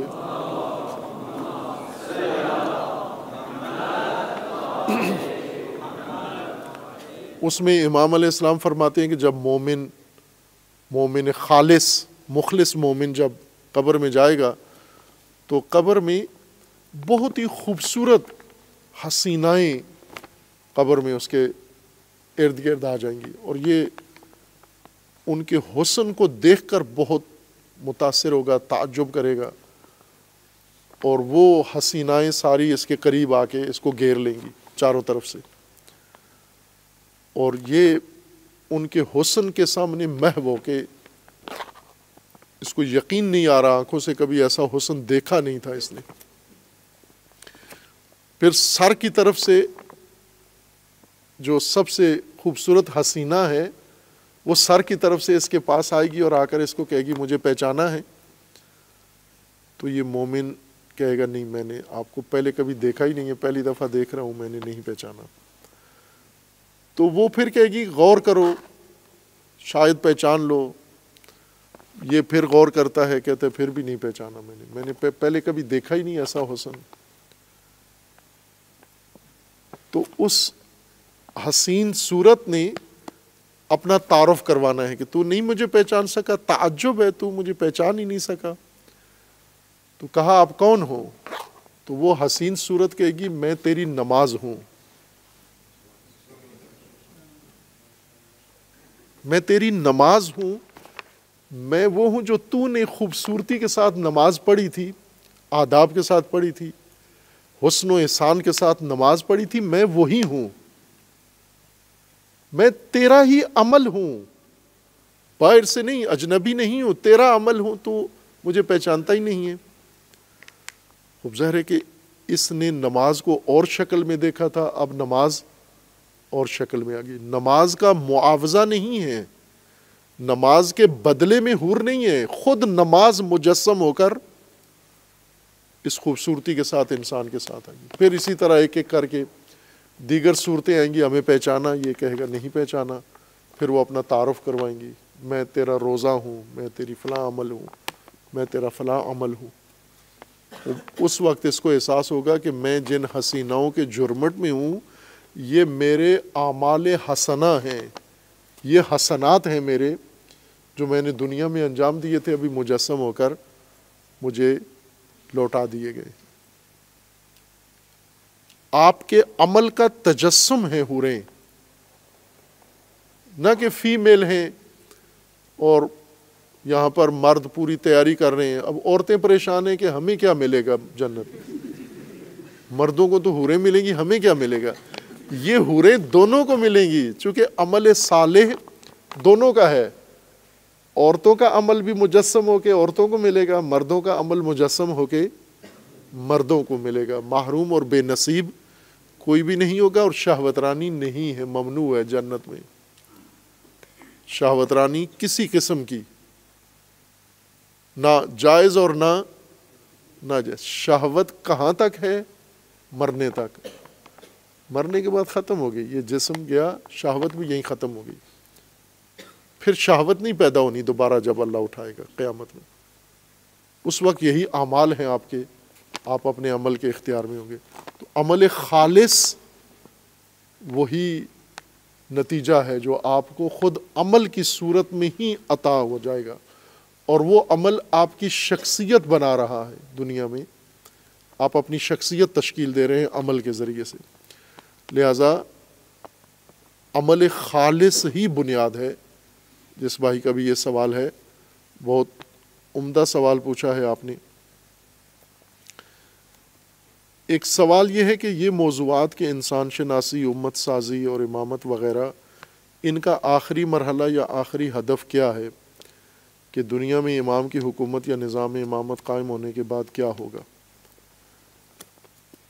خوب، یہ دین جتنا بھی ہے، دین کے سارے موضوعات، خواہ وہ عبادتیں ہوں، وہ عقائد ہوں، وہ نظریات ہوں، وہ سسٹم ہوں، جو کچھ بھی اللہ تبارک و تعالیٰ نے آپ کے لیے دین مقرر کیا ہے، اس سب سے مراد آخری ہدف یہ ہے کہ انسان، مثلا امامت بھی، نبوت بھی، قرآن بھی، نماز بھی، روزہ بھی، حج بھی، اور باقی جتنے بھی دینی سلسلے ہیں، یہ سارے انسان کو انسانیت تک پہنچائیں۔ مقصد یہ ہے، میں اس کی ایک وضاحت کر دوں تھوڑی سی۔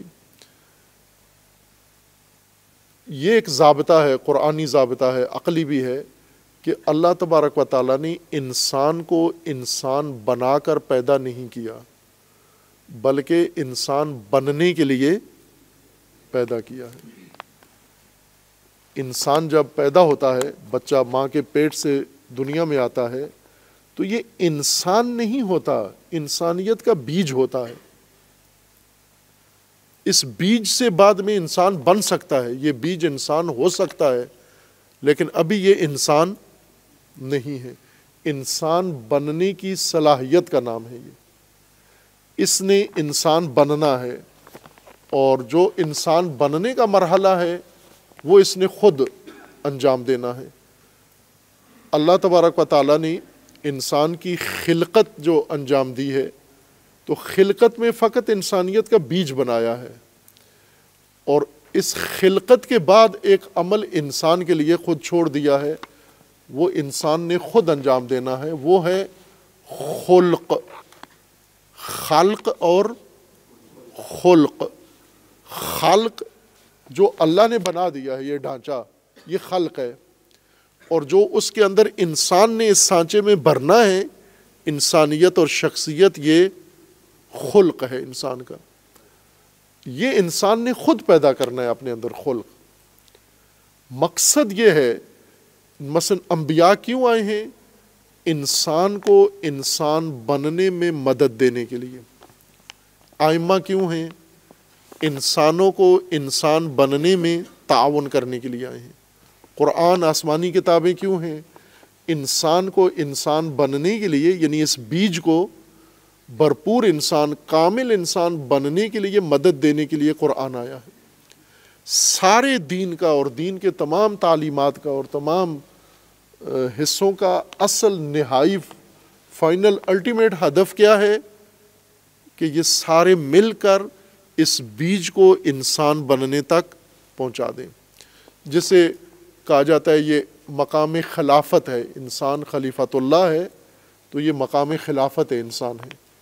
انسان جب انسان بن جائے یہ خلیفۃ اللہ ہے۔ یہ باقی جو ان سے زمین بھری ہوئی ہے یہ بیج ہیں، سارے انسان نہیں ہیں۔ کتنے لوگ انسان بنے ہیں؟ آج کی موجودہ نسل میں 800 کروڑ انسان زمین پر ہیں۔ ان میں سے کتنے انسان ہیں جن کے اندر انسانیت ہے؟ پاکستان میں 25 کروڑ ہیں، ان میں سے انسان کتنے ہیں جو مقام انسانیت تک پہنچ گئے ہیں؟ علامہ اقبال نے ایک شعر مولا رومی سے اپنی کتاب میں مثنوی میں نقل کیا ہے، بہت خوبصورت شعر ہے، میں نے اس کو اکثر پڑھا ہے کہ دی شیخ با چراغ ہمی گشت گرد شہر، از دی و دد ملولم و انسان مارزوست۔ اس شعر کا مقصد یہ ہے کہ ایک بہت ہی دانا شیخ، بزرگ، عالم، یہ چراغ لے کے دن کے وقت کچھ ڈھونڈ رہا تھا، گلیوں میں، کوچوں میں، صحراؤں میں، پہاڑوں میں چراغ لے کے گھوم رہا تھا کہ گویا کچھ ڈھونڈ رہا ہے اس روشنی میں۔ تو ہم نے پوچھا کہ کیا ڈھونڈ رہے ہو؟ تو اس نے کہا کہ میں کیڑے مکوڑوں سے تنگ آ گیا ہوں، انسان ڈھونڈ رہا ہوں۔ تو وہ پھر مولا رومی کہتے ہیں کہ گفتیم می پیدا نہ شود گشت این ما، گفتہ کہ می پیدا نہ شود ہمن امارزوست، یعنی ہم نے اس شیخ کو بتایا کہ فضول ڈھونڈ رہے ہو، انسان نہیں ملتا، ہم نے ڈھونڈا ہے انسان نہیں ملتا۔ تو اس نے کہا وہی جو نہیں ملتا اسی کو ڈھونڈ رہا ہوں۔ یہ جو موجود ہیں یہ کیا ہیں؟ کہا یہ دی و دد ہیں، یہ یعنی یہ حشرات اور کیڑے مکوڑے ہیں، سارے انسانیت تک نہیں پہنچے ہیں، انسانی حد تک نہیں پہنچے ہیں، یہ انسانی سرحد تک نہیں پہنچے ہیں، یہ انسانیت سے پہلے پہلے ہی رک گئے ہیں یہ۔ اس لیے انسان تک بننا، پہنچنا یہ دین کا اصل ہدف ہے۔ امامت ہو، نبوت ہو، تعلیم ہو، اصول دین، فروع دین، ان سب کا مقصود نہائی ہمیں اس مقصود تک پہنچانا ہے۔ ایک سوال یہ ہے کہ تفرقہ بندی اور گروہ بندی کیوں شروع ہوئی ہے اور کب شروع ہوئی ہے؟ تفرقہ بندی جتنی انسان کی تاریخ پرانی ہے نا، اتنی ہی تفرقہ بندی بھی پرانی ہے۔ پہلا جھگڑا تو قرآن نے ذکر کیا ہے نا، کہاں ہوا؟ حابیل اور قابیل میں، دو سگے بھائیوں میں۔ پہلی نسل آدم سے جو پیدا ہوئی اسی میں جھگڑا ہو گیا۔ سگے بھائیوں میں سے قابیل نے حابیل کو مار دیا، قتل کر دیا۔ یہ نزاع تو وہیں سے شروع ہو گئی انسان کی، بلکہ پیدائش سے پہلے، ابھی تو حابیل قابیل بھی پیدا نہیں ہوئے تھے، بلکہ آدم بھی ابھی پیدا نہیں ہوئے تھے۔ اللہ نے ملائکہ کو کہا کہ میں زمین پر خلیفہ بنانے والا ہوں، انی جاعل فی الارض خلیفہ، میں زمین پر خلیفہ بنا رہا ہوں۔ تو فرشتوں نے کیا کہا؟ قالوا اتجعل فیہا من یفسد فیہا ویسفک الدماء، یہ کیا بنا رہے ہو، کیا بنانے جا رہے ہو، یہ کیا کرنے جا رہے ہو؟ کہ جو وہ بنانے جا رہے ہو جو زمین پہ فساد کرے گا اور زمین پہ خون بہائے گا، ابھی پیدا نہیں ہوا، ابھی اس کی خلقت کا ارادہ اللہ نے ملائکہ کو ظاہر کیا ہے، اور ملائکہ نے کہا یہ کیا طوفان بنانے جا رہے ہیں، یہ تو زمین میں فساد کرے گا، یہ زمین میں تباہی کرے گا، یہ تو زمین میں خون ریزی کرے گا۔ اب یہاں سوال ہے کہ ابھی تو پیدا نہیں ہوا، ابھی اس نے کچھ کیا نہیں ہے، اور آپ پہلے ہی اس کے بارے میں بدگمان ہو گئے کہ یہ پیدا ہو کے خرابیاں کرے گا۔ ملائکہ کو کہاں سے پتا تھا آدم نے یہ کام کرنا ہے یا انسان نے یہ کام کرنا ہے؟ چونکہ اللہ نے انہیں کہا ہوا تھا کہ میں زمین پہ مٹی سے انسان بنا رہا ہوں، مٹی سے، خاک سے، زمینی عناصر سے انسان پیدا کر رہا ہوں، اور زمینی عناصر سے جو مخلوق پیدا ہو اس کے اندر ارادہ بھی ہو، شعور بھی ہو اور اختیار بھی ہو، تو زمینی ہونے کے ناطے اس کے اندر وہ ساری خصائل موجود ہوں گے۔ ملائکہ کو زمین کے اجزاء کا پتہ تھا، جیسے آج سائنسدانوں کو پتہ چل گیا ہے کہ اگر ان ایٹم سے ملا کے کوئی چیز بنائی تو یہ بنے گی۔ مثلا آج تو ایک سائنس کے اسٹوڈنٹ کو بھی پتہ ہے کہ کون سی ترکیبیں، کیمیائی ترکیبیں ہیں کہ ان کو ایجاد کرنے سے کیا ہوگا۔ مثلا لیبارٹری میں ایک اسٹوڈنٹ کو پتہ ہوتا ہے کہ یہ دو گیسیں اگر ملا دوں تو کیا ہوگا، اس گیس کو کسی دوسری شے کے ساتھ ملا دوں کیا ہوگا۔ آج پڑھ کے، تعلیم حاصل کر کے، کیمیکلز کو مطالعہ کر کے اور ان کی خاصیتیں پڑھ کے ایک عام طالب علم کو ملائکہ جیسی معرفت ہو گئی ہے کہ اگر یہ دو چیزیں آپس میں مل گئیں تو دھماکہ ہو جائے گا، اگر یہ دو چیزیں آپس میں مل گئیں تو آگ لگ جائے گی، اگر یہ دو چیزیں آپس میں مل گئیں تو فساد ہو جائے گا۔ یہ آج آپ کو پتہ ہے، آپ سب پڑھتے ہیں۔ ملائکہ کو یہ سائنس پڑھے بغیر پتہ تھا، چونکہ انہیں پتہ تھا کہ زمین کے عناصر کیا ہیں، کیمیکلز کیا ہیں، اور ان کی ترکیب سے جو چیز پیدا ہوتی ہے اس کے اندر رجحانات کیا ہوتے ہیں۔ یہی جو آج ہم سب کر رہے ہیں، ملائکہ نے یہی بات کی تھی، جھوٹ نہیں بولا تھا۔ آج ہم سب کیا کر رہے ہیں زمین پر، پاکستان میں؟ یفسد فیہا، فساد کر رہے ہیں یا نہیں کر رہے؟ یہی انہوں نے کہا تھا، وہ جھوٹ تو نہیں بولا تھا، یہ فساد کریں گے۔ کتنا فساد ہے، زمین بھر دی ہے، یسفک الدماء، خون ریزی کریں گے، یہی ملائکہ نے کہا تھا۔ انہیں پتا تھا کہ یہ کرے گا یہ کام۔ پس فرقہ بندی کا رجحان انسان کی اندر، خلقت کے اندر موجود ہے، اسی لیے چونکہ اس کے اندر یہ ترکیب میں، خلقت میں یہ رجحان ہے، اس رجحان کو ہدایت کی ضرورت پڑی ہے۔ اگر یہ رجحان نہ ہوتا تو ہدایت نہیں چاہیے تھی انسان کو، آسمانی کتاب نہیں چاہیے تھی، انبیاء نہیں چاہیے تھے، اور ائمہ نہیں چاہیے تھے، کچھ بھی نہیں چاہیے تھا۔ جانوروں کی طرح، جیسے جانوروں کو کسی چیز کی ضرورت نہیں ہے، چونکہ ان کے اندر فساد کا رجحان نہیں ہے۔ بھیڑ بکریوں میں فساد کا رجحان نہیں ہے، جتنی بھیڑیں ہو جائیں فصلیں اجاڑ دیں گی لیکن زمین کو فاسد نہیں کریں گی۔ آپ جانوروں کو دیکھیں، کوئی جانور زمین میں فساد نہیں کر رہا، صرف انسان کرتا ہے۔ اس لیے انسان کو کنٹرول کرنے کے لیے دین، ہدایت، نبوت، امامت، کتاب، قرآن، یہ سارا انتظام اس لیے کرنا پڑا کہ اس کے اندر یہ رجحان ہے فرقہ بندی کا اور گروہ بندی کا، اس لیے اس کے لیے یہ انتظام کیا گیا ہے۔ کیا ایسا ممکن ہے کہ شیعہ و سنی و دیگر گروہ کے علماء مل کر اختلافات کو دلائل کی بنیاد پر ختم کر سکیں اور شیعہ و سنی تفرقہ کے بجائے ایک امت کا نام دیں اور مل کر نظام امامت نافذ کریں؟ خوب یہ تھا، ہو کیا سکتا ہے؟ جو چیز ہو چکی ہے وہ زیادہ دلیل ہے اس کے امکان پر، یعنی جس چیز کا وقوع ہو چکا ہے تو وہ زیادہ دلیل ہے امکان پر۔ آج ہم پوچھ رہے ہیں کیا یہ ممکن ہے؟ خوب یہ ممکن رہا ہے پہلے۔ مثلا آپ شروع میں دیکھیں، جیسے رسول اللہ صلی اللہ علیہ وآلہ وسلم کی وفات کے بعد جو نظام بنا وہ شیعہ مکتب کے مطابق تو نہیں تھا، سنی سوچ کے مطابق تھا، یعنی خلافت کا نظام بنا، لیکن اس خلافت کو ختم کرنے کے لیے شیعہ نے کوئی اقدام نہیں کیا، نہ خلیفہ اول کو ہٹانے کے لیے، نہ خلیفہ دوم کو، نہ سوم کو۔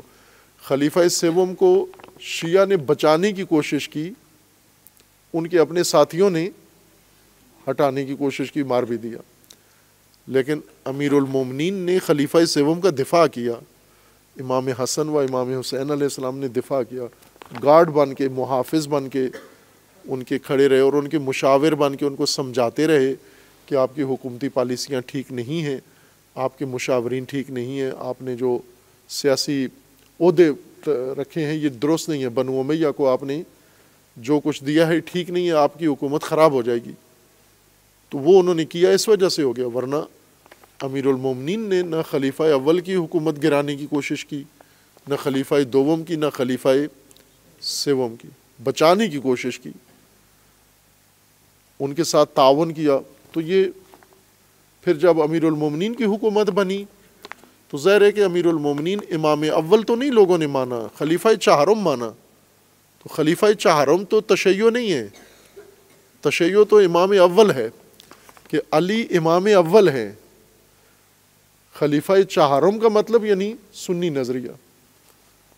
اب یہ حکومت بنی، امیر المومنین کی بھی بنی اور خلفاء کی بھی بنی، اور جب امیر المومنین کی بنی حکومت تو بھی بنو امیہ نے خرابی پیدا کی، لیکن سنی نہیں اٹھ کے کھڑے ہوئے امیر المومنین کے خلاف کہ چونکہ ہم سنی ہیں اس وجہ سے آپ کے خلیفہ نہیں مانتے۔ معاویہ نے بغاوت کی اور وہ قتل اس خلیفہ سوم کا قتل بہانہ بنا کے اور اس کے شورش کی اور بغاوت کی، اور پھر اس کے بعد مسائل شروع ہوئے۔ اب ظاہر ہے کہ بنو امیہ اپنے آپ کو سنی کہتے ہیں، لیکن حقیقتاً بنو امیہ خود ایک سیاسی جماعت تھی، وہ نہ شیعہ نہ سنی اس زمرے میں نہیں آتے۔ سنی جو شمار ہوتی ہیں شخصیات وہ اور ہیں، بنو امیہ نے فائدہ اٹھایا دین سے، مذہب سے، لیکن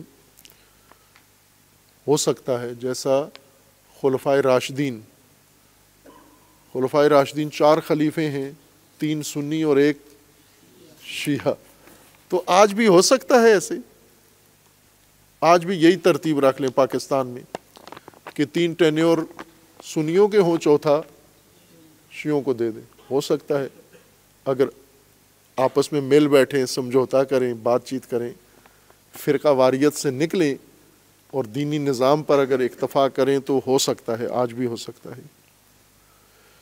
بھلے کیا رہبر، اور سوال اور بھی ہیں، اب میں جو زیادہ اہمیت والے سوال ہیں اور سب کے ترجمانی والے ہیں وہ پڑھتا ہوں۔ کیا رہبر معظم پارا چنار کے مسائل سے واقف ہیں، اور اگر واقف ہیں تو اس کے لیے کیا کر رہے ہیں؟ اب رہبر معظم واقف تو ہیں وہاں کے مسائل سے، لیکن میرے خیال میں پارا چنار والوں کی ساری خصوصیات سے واقف نہیں ہوں گے یہ پارا چنار والے کس مزاج کے لوگ ہیں، یہ بتانا خود پارا چنار والوں کو زحمت کرنی ہوگی، وہاں جا کے بتائیں کہ یہ کسی بھی بہانے سے لڑ پڑتے ہیں، ان کو لڑنے کے لیے کوئی بڑا بہانہ نہیں چاہیے۔ جیسے پٹرول کو آگ پکڑنے کے لیے کوئی زیادہ جتن کی ضرورت نہیں ہے۔ یہ ہمارے سامنے پٹرول پمپ ہے، پرسوں اس کو آگ لگ گئی، پٹرول کو آگ فوراً لگتی ہے، تو وہ ایک پٹرول پمپ کی حیثیت رکھتا ہے پارا چنار، کہ جہاں پر زمین کا جھگڑا ہو تو بھی شیعہ سنی جنگ، ٹیکسی کا جھگڑا ہو تو بھی شیعہ سنی جنگ، دکاندار کا جھگڑا ہو تو بھی شیعہ سنی جنگ، کسی بھی مسئلے پر کوئی بھی جھگڑا ہو جائے، لین دین پر جھگڑا ہو تو شیعہ سنی جنگ، تو ایک پٹرول پمپ کی حیثیت ہے۔ اب جہاں ایسی مخلوق ہو جو ہر وقت لڑنے مرنے کے لیے تیار ہیں، تو رہبر معظم آپ بتائیں کیا کریں، آ کے پارا چنار والوں کا علاج کیا کریں؟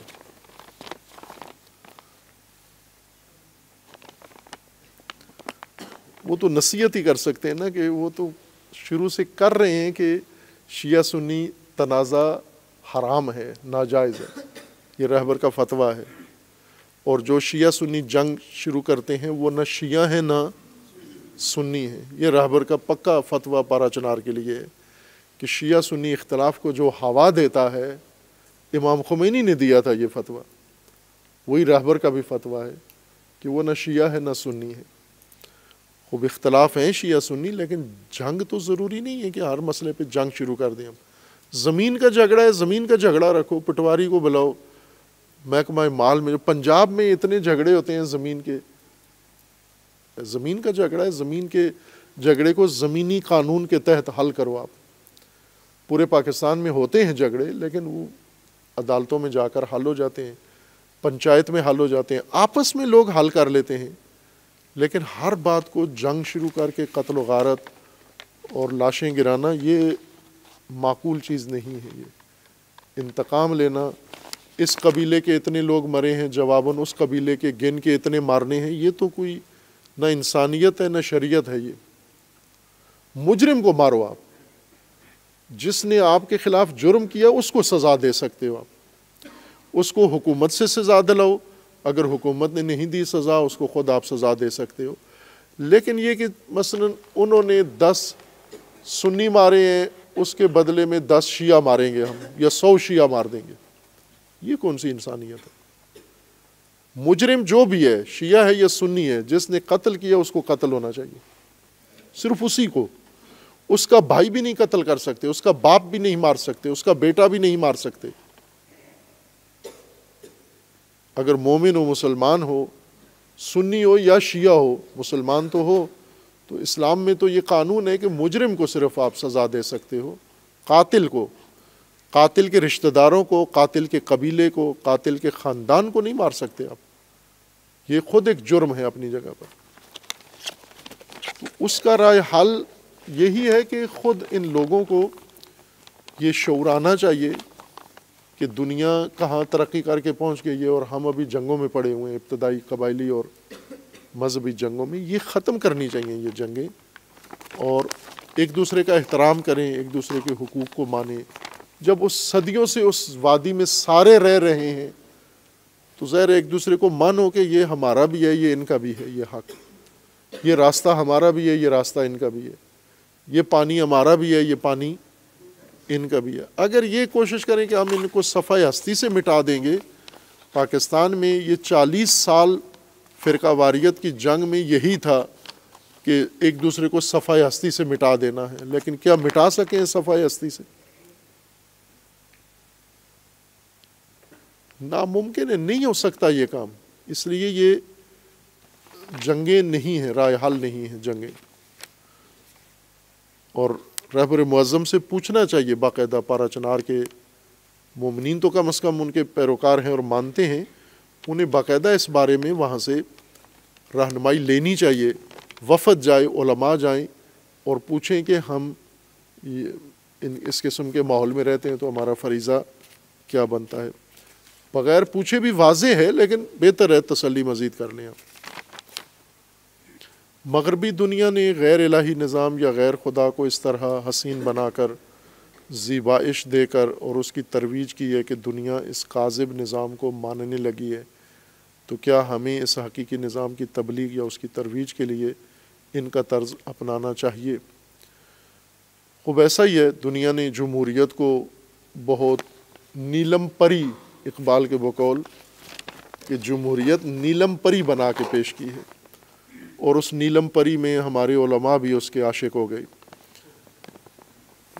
ایسی انہوں نے سجا کے پیش کی ہے وہ دلہن کہ سیکولر تو تھے ہی تھے، لیکن علماء بھی، سنی علماء بھی، شیعہ علماء بھی دستاروں سمیت نیلم پری کے پیچھے پڑ گئے ہیں۔ یہ اس کی وجہ کیا ہے کہ انہوں نے اس نیلم پری کو سجایا ہے، دلہن بنایا ہے بیوٹی پارلر میں جا کر، اور ایک بڑا اعلیٰ ترقی یافتہ نظام انسان کے لیے قرار دیا ہے۔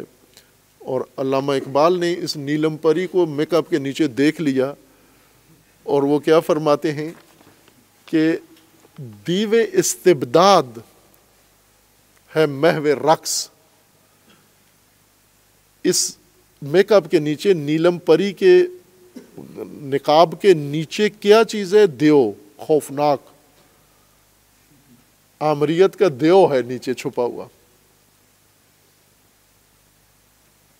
اس کو انہوں نے جیسے کرتے ہیں نا، ابھی آپ دیکھیں یہ خسرے لاہور کے چوکوں پہ کھڑے ہوتے ہیں عورتیں بن کر.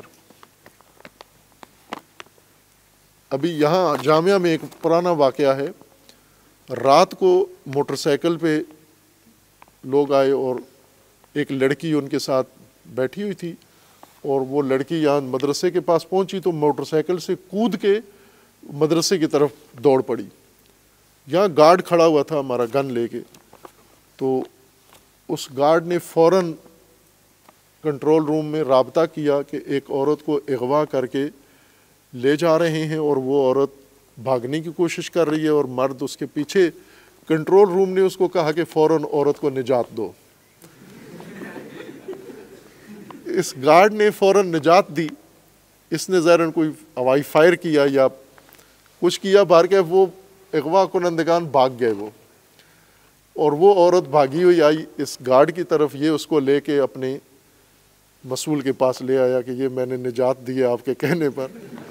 تو مسئول نے چہرہ دیکھا تو بڑا سجا ہوا وہ عورت تھی. جب اس نے پاؤں دیکھے تو پتہ چلا یہ تو خسرا ہے ہی.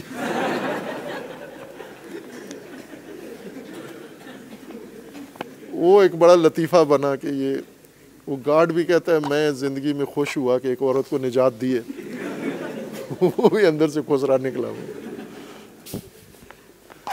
وہ اس طرح ہوتا ہے کہ ایک مرد سج دج کے عورت بنا ہوا ہو، ایک خسرا عورت بنی ہو، تو لوگ دھوکہ کھا جاتے ہیں. اب کتنے علماء ہیں خسروں کو دیکھ کے دھوکہ کھا جاتے ہیں کہ یہ کوئی عورت ہے. یہ جمہوریت ایسے یہ خسرا ہے، یہ اندر سے اوپر سے نیلم پری بنی ہوئی ہے.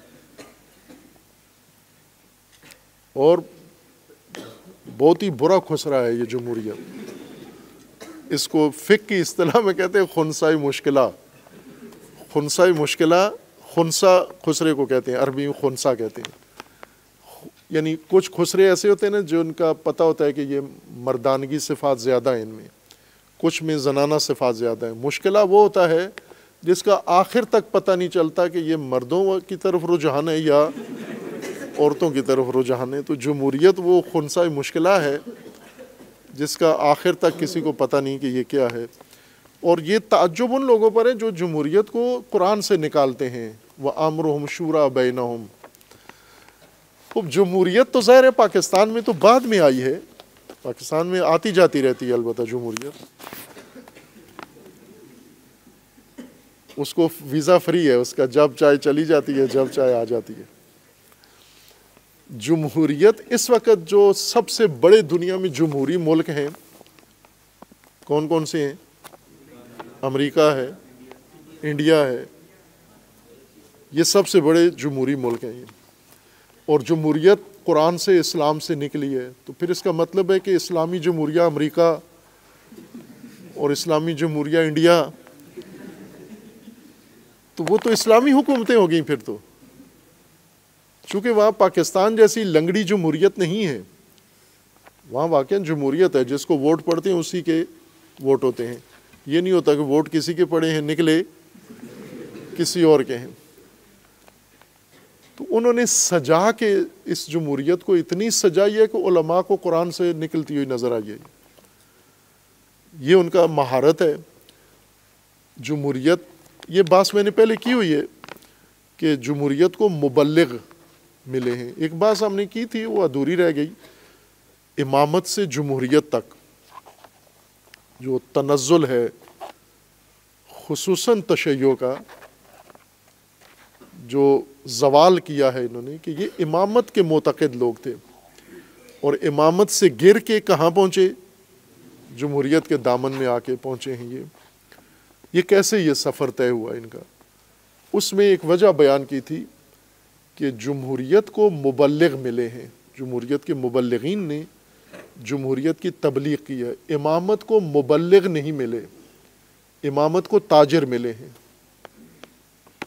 مبلغ نہیں ملے. بنیے اور سوداگر ملے ہیں جنہوں نے امامت فروخت کی ہے، ممبروں پہ آ کے امامت کے نام لیے، چرچے لیے، فیسیں لیے، گھر گئے ہیں، لیکن نظام کے طور پر امامت کو پیش نہیں کیا۔ جمہوریت والوں نے جمہوریت فروشی نہیں کی، جمہوریت بیچی نہیں ہے، جمہوریت ترویج کی ہے۔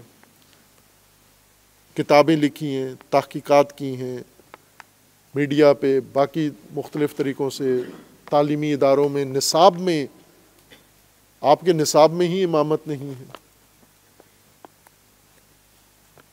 بطور نظام آپ مجھے بتائیں، شیعہ پاکستان کے اندر کوئی ایسی جگہ جہاں پر امامت بطور نظام پڑھی جاتی ہو، پڑھائی جاتی ہو، بیان کی جاتی ہو، مجلس کی جاتی ہو، بصورت نظام، ایک سسٹم ہے، امامت نظام حکومت ہے، کہاں ہے؟ آپ بتاؤ مجھے، آپ بتائیں کوئی شیعہ عالم جو امامت کو نظام کے طور پر پیش کرتا ہو، کوئی بھی نہیں۔ تو جب تک امامت کو مبلغ نہیں ملیں گے، امامت کو سسٹم کے طور پر آپ نہیں پھیلائیں گے، تو نہ آپ خود نہ دنیا امامت کو قبول نہیں کرے گی۔ جمہوریت کو انہوں نے سجا کے اس خسرے کو قبول کروا لیا ہے، اور آپ کے پاس جو حسین خوبصورت نظام اللہ نے امامت کا بنایا تھا، وہ ہم سے خود سمجھ ہی نہیں سکے اس کو ہم۔ آپ سے پہلے والی نسل بھی ایسی کنفیوز تھی جیسے آپ ہیں، اور اگر آپ کی کنفیوژن دور نہیں ہوئی تو آپ کے بچے بھی ایسے ہی ہوں گے، شاید بدتر ہوں گے، چونکہ آپ نیچرل انٹیلیجنس کے متاثرین میں سے ہیں، اور آپ کے بچے آرٹیفیشل انٹیلیجنس کے تربیت یافتہ ہوں گے۔ نیچرل انٹیلیجنس نے پھر تھوڑا رحم کیا ہے آپ پر، آرٹیفیشل انٹیلیجنس نے رحم نہیں کرنا، چونکہ اس میں رحم احساس کا نام ہے، اور آرٹیفیشل انٹیلیجنس میں احساس نام کی کوئی چیز نہیں ہے، اس میں صرف انٹیلیجنس ہے، احساس نہیں ہے اس کے اندر، اس لیے اس نے بے رحمی کے ساتھ آپ کو ختم کر دینا ہے۔ اگر آپ یہ نسل، یہ جو جاری موجودہ آپ نسل ہیں، اگر آپ نہیں سنبھلے، آپ جاگے نہیں، پھر اگلی نسل کو فاتحہ پڑھ دیں آپ، ان کے لیے خطرناک نظام طے ہوا ہے، بن گیا ہے، بہت خطرناک۔ آپ محفوظ ہیں، آپ نے ابھی آرٹیفیشل انٹیلیجنس کا نام سنا ہے، لیکن اس کی زد میں آئے نہیں ہیں، آپ ایسے چسکے لیتے ہیں اس پر، لیکن ابھی تک وہ ایک طغیان اور جلغار بن کر آپ پر نازل نہیں ہوئی ہے، لیکن عنقریب ہو جائے گی، بہت جلدی ہو جائے گی، آپ کی زندگیوں میں ہی ہو جائے گی۔ اگر آپ تیار نہ ہوئے اس کے لیے، اس کے مقابلے کے لیے، تو پھر جو ابھی موجود ہے یہ بھی نہیں ہوگا، اس کی بھی صرف یاد رہ جائے گی ہمیں۔ اسی سے ملتا جلتا سوال ہے، کیا نظام امامت کی ترویج سے ہم نے اپنی ذمہ داری ادا کر دی ہے، یا اس سے علیحدہ بھی ہم پر ذمہ داری عائد ہے؟ اب ترویج کی کون سی ذمہ داری ادا کی؟ ابھی تو کی نہیں، ابھی تو امامت کو سمجھے بھی نہیں ہیں آپ۔ یہ تو صوفیوں والی امامت ہے جو آپ نے اپنائی ہوئی ہے، یہ شیعہ امامت، قرآنی امامت نہیں ہے۔ صوفی امامت اور شیعہ امامت یا قرآن کی امامت میں یہ فرق ہے۔ صوفی امام کون ہوتا ہے؟ بہت مقدس شخصیت ہوتا ہے، معنویت، اس کے اندر معنویت ہوتی ہے، روحانیت ہوتی ہے، اسے اللہ کا قرب حاصل ہوتا ہے، اور اس کو درجہ ولایت حاصل ہوتا ہے، اور وہ مستجاب الدعوات ہوتا ہے، وہ جو دعا کرے اللہ قبول کرتا ہے۔ یہ صوفی امامت ہے، روحانی معنوی شخصیت جس کا دنیاوی کسی چیز پر کوئی اختیار نہیں ہوتا، لیکن روحانی معنوی شخصیت ہے۔ مثلا ابھی یہ داتا صاحب روحانی معنوی شخصیت ہیں۔ یہ داتا صاحب جب زندہ تھے، ابھی تو ان کے زیادہ پیروکار ہیں، جب زندہ تھے تو میرے خیال میں 10 آدمی بھی پیروکار نہیں تھے، کسی چیز کا اختیار نہیں تھا داتا صاحب کے پاس، لیکن روحانی معنوی شخصیت تھے۔ آپ نے ائمہ کو روحانی مانوی شخصیت کے طور پہ مانا ہوا ہے، دعائیں کرتے ہو، توسل پیش کرتے ہو، یہ روحانی مانوی شخصیت ہوتی ہے، یہ صوفی امامت ہے۔ اللہ نے جو امامت قرار دی ہے، انی جاعلک للناس اماما، یعنی لوگوں کا اختیار، لوگوں کے اموال، لوگوں کی زندگیاں، لوگوں کی سوسائٹی اور نظام کا اختیار ہم نے ان کو دے دیا ہے، ائمہ کو دے دیا۔ اختیار کا نام ہے۔ ابھی اس وقت اختیار مثلا پاکستان میں مانوی شخصیات ہیں، اختیار کس کا ہے؟ مملکت پہ آرڈر کس کا چلتا ہے؟ مانوی شخصیت کا۔ یہ پیر اتنے پیر ہیں، ہر پاکستان بھرا ہوا ہے پیروں سے، آپ تفتان سے لے کے پارا چنار تک دیکھیں، قدم قدم پہ پیر ہیں۔ اپنے اپنے علاقے کے پیر صاحب کا نام لیں، کون سے علاقے میں معروف پیر صاحب آپ کے کون ہیں آپ کے علاقے کے؟ جی، جو موجود زندہ ہیں، زندہ پیروں کے نام لیں۔ بابا جی سب ہیں، بابا جی کا آگے کوئی؟ نذیر احمد، ان کا اختیار چلتا ہے یا شہباز شریف کا یا حافظ منیر کا؟ اختیار قوم کا کسی اور کے پاس ہے، بابا جی ادھر مزار بنا کے مست ہیں کہ روحانی طاقت ہماری ہے یہاں پر۔ صوفی اسی طرح ہوتے ہیں، ان کو کسی کا اختیار زمین پہ نہیں چاہیے، جس پلاٹ پہ بیٹھے ہوتے ہیں وہ بھی ان کا اپنا نہیں ہے۔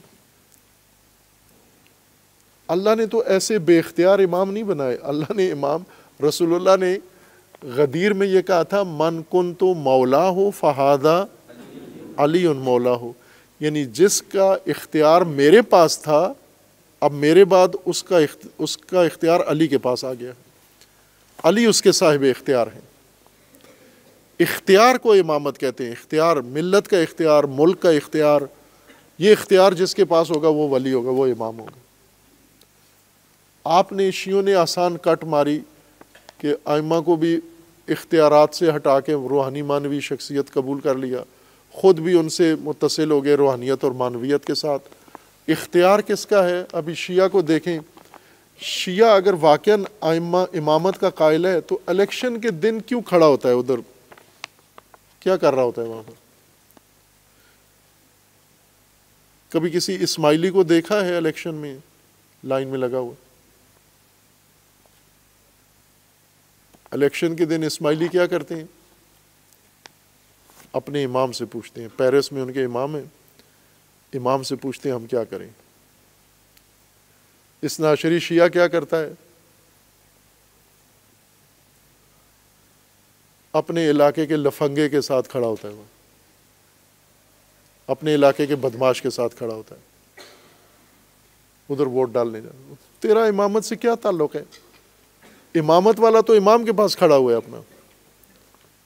اسماعیلی امامت کے قائل ہیں، دن کو دیکھو امام کے سامنے، رات کو دیکھو امام کے پیچھے، اسکول میں امام کے پیچھے، سوسائٹی میں امام کے پیچھے، تعلیم میں امام کے پیچھے، کاروبار میں، جہاں بھی آپ اسماعیلی شیعہ اس کو امام کے مقابلے میں یا امام سے ہٹ کر نہیں پائیں گے آپ، عورت ہو یا مرد ہو، چھوٹا بچہ ہو یا بڑا بچہ ہو۔ اثنا عشری امام غائب ہیں، اس کے وارے نیارے ہیں، ٹیچر نہیں ہیں، کلاس چھٹی، کدھر جاؤ، کوئی ادھر چلا جائے، کوئی ادھر چلا جائے۔ امامت کو تو پکڑو پہلے آپ، اگر امام مانا ہے تو مانو، پھر امام مانو، امام سے پھر آدمی دور نہیں ہوتا۔ یہ نہیں ہوتا کہ علی کو امام بنا کے کبھی معاویہ کے ساتھ کھڑے ہو، کبھی کسی اور کے ساتھ کھڑے ہو۔ علی کو امام مانے، پھر علی کو امام مانو۔ پھر یہ نہیں ہوتا کہ دن کو کسی کے ساتھ ہو، رات کو کسی اور کے ساتھ ہو۔ چند ایک سوال ہیں، میں آخری سوال یہ پیش کرتا ہوں۔ سوال یہ ہے کہ اگر ہم کسی کو ووٹ دے رہے ہیں، ہمیں ان کا نہیں پتہ ہوتا کہ وہ بعد میں کسی سیاسی جماعت کے ساتھ مل جائیں اور وہ وقت کے یزید کی حمایت کرتی ہو کیا اس کا گناہ ووٹ دینے والے کا ہوگا یا ان کے کام میں شریک نہیں ہوگا؟ اب اس موضوع پر آپ کو کئی پہلو ہیں، یہ ایک سوال نہیں ہے، کئی سوال ہیں۔ ایک یہ ہے کہ آپ ووٹ جب دیتے ہو کسی کو تو اس ووٹ دینے کا معنی کیا ہے؟ ووٹ دینے سے کیا مراد ہے؟ جی، حمایت کو ووٹ کہتے ہیں، انتخاب کر رہے ہیں، انتخاب بھی نہیں کر رہے۔ بیعت ٹھیک لفظ ہے لیکن اس کو ذرا کھولو آپ، اور نہیں، تسلیم کرنا بھی ووٹ دینا نہیں ہے۔ ووٹ دینے کا معنی یہ ہے کہ آپ کو ایک اختیار حاصل ہے، ایک حق آپ کا ہے، آپ اپنا حق کسی دوسرے کو سپرد کر رہے ہو کہ یہ اختیار میرا تھا، میری جگہ آپ جا کر یہ کام کرو۔ ووٹ کا یہ مطلب ہے، یعنی آپ اپنا نمائندہ بنا رہے ہو، آپ اپنا وکیل چن رہے ہو کہ جو مجھے کام کرنا تھا، جو حق میرا تھا، میں اپنا حق آپ کو دیتا ہوں۔ اور وہ حق جب آپ دیتے ہو تو حاکم چن رہے ہو نا، اصل میں تو حکومت بنانے کے لیے ووٹ دیتے ہو، یعنی آپ حاکم کا چناؤ کر رہے ہو۔ آپ سب مل کر جس کو حاکم بناؤ گے وہ حاکم بن جائے گا۔ اور یہ حاکمیت اس نے کہاں سے لی ہے؟ آپ سے، جمہور سے، پبلک سے لی ہے۔ تو پبلک کے پاس جو چیز ہوگی وہی دوسرے کو دے سکتے ہیں، جو چیز ان کے پاس نہیں ہے وہ آپ کسی کو دے سکتے ہیں۔ مثلا ایک گاڑی آپ کی نہیں ہے، یہ گاڑی آپ کسی کے نام کر سکتے ہیں۔ ایک زمین آپ کی نہیں ہے، پلاٹ آپ کا نہیں ہے، آپ دوسرے کو کہہ جی آؤ یہ زمین میں آپ کو لکھ دیتا ہوں، آپ دے سکتے ہیں اس کو؟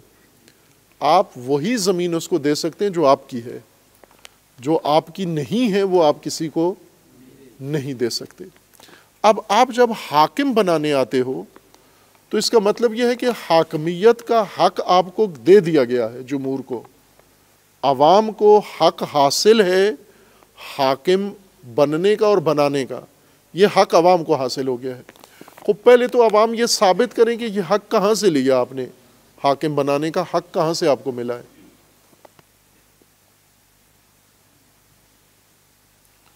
دلیل دو نا، آپ ثبوت دو اس کا۔ جب آپ کہتے ہو یہ زمین میری ہے، میں آپ کو دیتا ہوں، تو کہتے ہیں کاغذات لو، اس کے ثبوت لو۔ آپ کہتے ہو مجھے وراثت میں یہ زمین ملی ہے، تو یہ میں وراثت کے کاغذات ہیں، میں وارث ہوں اس زمین کا۔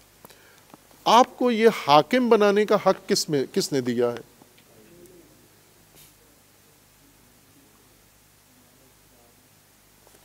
تو بولے نا، آپ کس چیز نے دی؟ آئین تو آپ نے بنایا نا، آئین میں اپنے لیے یہ حق آپ نے رکھ لیا ہے۔ آئین میں باقی زمین اپنے نام کیوں نہیں لکھی آپ نے؟ مثلا آئین میں لکھ لو ہندوستان بھی ہمارا ہے، نیپال بھی ہمارا ہے، ایران کا بھی یہ سارا علاقہ ہمارا ہے۔ آئین میں لکھنے سے آپ کا ہو جائے گا؟ آئین بھی تو آپ نے لکھا ہے۔ آئین کس نے بنایا یہ پتہ ہے آپ کو؟ آئین کس نے بنایا ہے؟ عوام کے منتخب نمائندوں نے، عوام نے ووٹ دیے ہیں، 71 میں الیکشن ہوئے ہیں، الیکشن میں منتخب ہونے والے لوگوں نے بھٹو کے دور میں آئین لکھا ہے اور 73 میں اس کو اسمبلی میں ووٹ دیا ہے۔ تو آپ کے ووٹوں سے بنے ہوئے حاکم نے آئین بنایا ہے۔ آپ نے اس کو پہلے حاکم چن لیا تھا، اس نے پھر آئین بنایا، اور آئین میں وہ حاکم ہو گیا، آپ حاکم بنانے والے۔ حاکمیت کا حق کہاں سے لیا آپ نے؟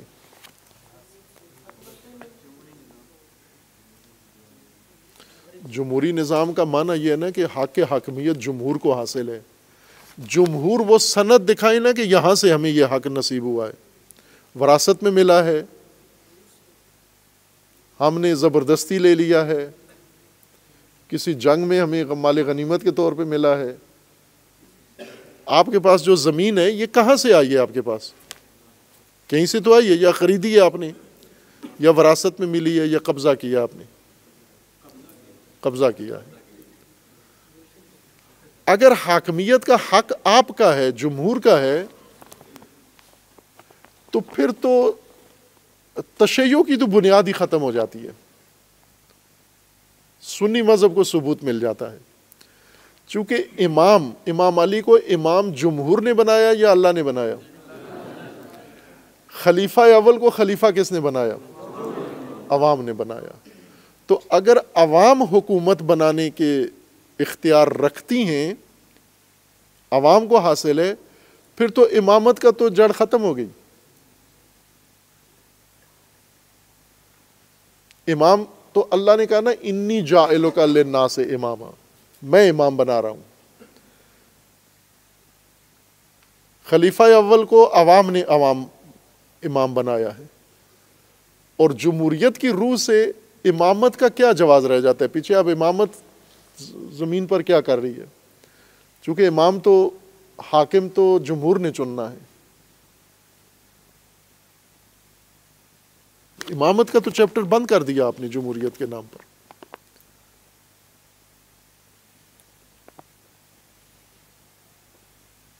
اس طرف غور نہیں کیا تھا پہلے کبھی؟ کیا تھا کسی نے اس پہلو سے غور؟ ابھی نقطہ سمجھ میں آیا ہے؟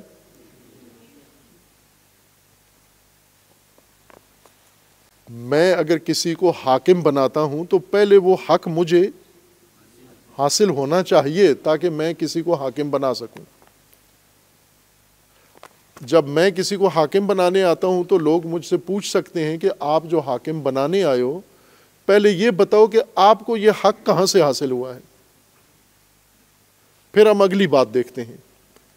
آپ کے بنائے ہوئے حاکم کو کیا وہ واجد الشرائط ہے نہیں ہے، یہ بعد کی باتیں ہیں۔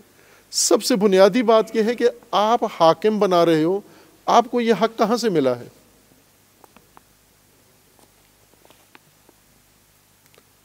اگر آپ نے ثابت کر دیا کہ جمہور کو حاکم چننے کا حق ہے،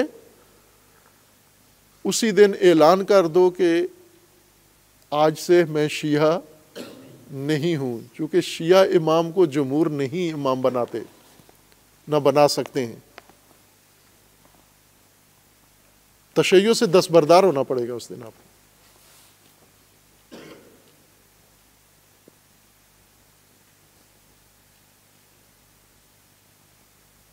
چونکہ حاکم جمہور نے بنانا ہے، آپ دعوے دار ہو کہ ہمارا حاکم، ہمارا امام، ہمارا ولی، ہمارا مولا کس نے بنایا ہے؟ اللہ نے۔ جمہور کا کام اللہ نے کیوں کیا؟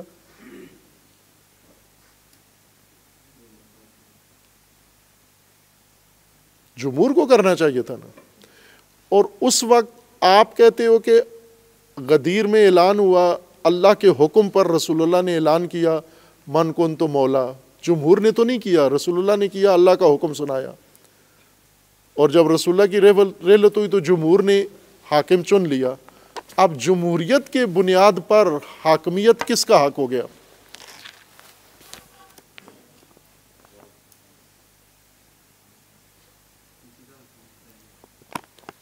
نہیں، جمہوریت کی بنیاد پر نا،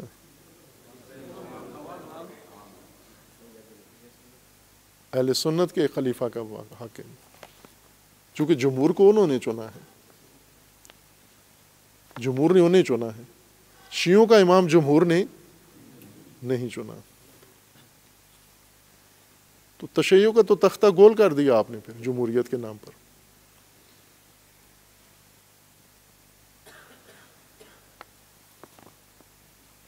اس طرف نہیں دھیان جاتا کسی کا بھی، نہ عالم کا، نہ لیڈر کا، نہ جماعت کا، نہ کینڈیڈیٹ کا۔ کدھر جا رہے ہو آپ؟ کہاں جا رہے ہو؟ این تذہبون؟ امام تو ادھر کھڑا ہوا ہے، امامت ادھر کھڑی ہوئی، آپ کدھر جا رہے ہو؟ اس مسئلے کو حل کر کے پھر آگے سوال سب سے پہلا یہ کہ جمہور کو حق حاکمیت کہاں سے ملا ہے، کس دلیل سے، کس نے دیا ہے؟ اللہ نے ان کو حق دیا ہے کہ آپ حاکم بنایا کرو، انہوں نے خود اپنے لیے حق بنا لیا ہے، رسول اللہ نے ان کو حق دیا ہے، قرآن نے ان کو حق دیا ہے۔ کہاں سے عقل نے ان کو حق دیا ہے، کس نے دیا ہے؟ کوئی دلیل تو دو نا کہ کہاں سے یہ حق لیا ہے۔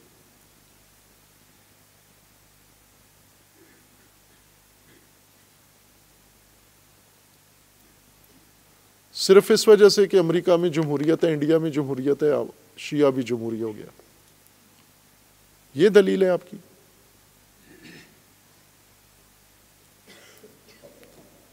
یہ عرب ریاستوں میں جمہوریت نہیں ہے، سعودی عرب میں جمہوریت نہیں ہے، جمہور جو کچھ بھی کرے، حاکم میں حکومت بنانے میں جمہور کا کوئی دخل نہیں ہے۔ اور جتنے جمہوریت پسند پاکستانی ہیں یہ سارے سعودی عرب کے مرید ہیں۔ اگر جمہوریت پر پھر آگے بہت لمبی داستان ہے۔ یہ جمہوریت لائے کہاں سے ہو؟ پہلے پتہ تو بتاؤ، اس کا ایڈریس تو دو کہ یہ کہاں سے لائے ہو؟ مسلمان شیعہ کہاں سے لایا ہے جمہوریت؟ مغربی لوگ بتا سکتے ہیں، وہ کہتے ہیں کہ اللہ، ہم مانتے ہی نہیں ہیں اللہ کو۔ اللہ، جب ہم خود اللہ ہی کو نہیں مانتے تو اللہ کے بنائے ہوئے امام کو بھی نہیں مانتے۔ ہم تو جمہور کو مانتے ہیں اور جمہور کے بنے ہوئے حاکم کو مانتے ہیں۔ انہیں حق پہنچتا ہے جمہوریت کا، چونکہ وہ اللہ کو نہیں مانتے۔ آپ اللہ کو مان کر پھر اس بات پر فرقہ بنایا ہوا ہے کہ امام علی اللہ کی طرف سے امام ہیں۔ خب جب اللہ کی طرف سے امام ہیں تو جمہور پھر مقابلے میں امام بنانے کا حق کہاں سے لے آئے؟ یہ تو تشیع کی بنیاد گر جاتی ہے، ختم ہو جاتی ہے۔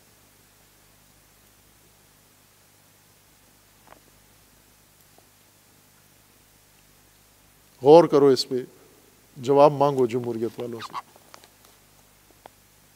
کہ کہاں سے یہ حق لیا ہے جو ہمیں بھی دے دیا ہے کہ آپ بھی حاکم بناؤ۔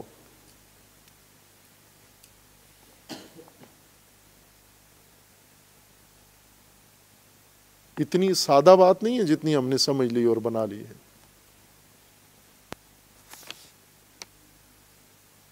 اپنے دین کو سمجھو، اپنے مذہب کو سمجھو، قرآن کو سمجھو، توحید کو سمجھو، امامت کو سمجھو۔ سمجھے بغیر ایسے سر نہ دھنو ان پیشہ وروں کے ساتھ اور ان چال بازوں کے ساتھ، یہ ہمیں لے کے کہیں اور چلے جائیں گے۔ جو حقائق ہیں ہمارے پاس موجود ہیں، قرآن میں ہیں، ان حقائق کو سمجھو آپ۔ اور قرآن نے ہر چیز کھول کے بیان کی ہے، امامت کھول کے بیان کی ہے۔ جو چیز قرآن نے کھول کے بیان کی ہے وہ ہم نے چھوڑ دی۔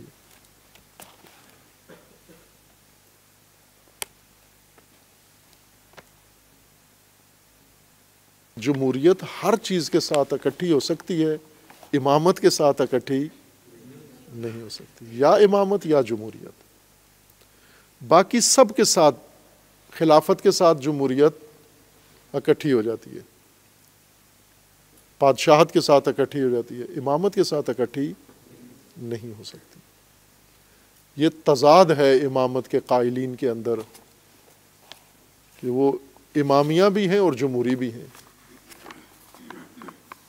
امامیہ کا مطلب کہ امام اللہ نے بنانا ہے، جمہوریت کا مطلب کہ امام جمہور نے بنانا ہے۔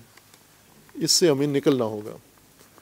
اس لیے میں نے کہا کہ یہ اگلی نسل آرٹیفیشل انٹیلیجنس کے امت ہوگی۔ یہ نسل جو موجود ہے یہ فیصلہ کن نسل ہے۔ اس نے اگلی نسل کی قسمت لکھنی ہے۔ آپ نے جو آپ کے پاس آپشن ہے ان کے پاس نہیں ہوگا، وہ ایک راستے میں، ایک فکس راستے میں چلنے کے مجبور ہوں گے۔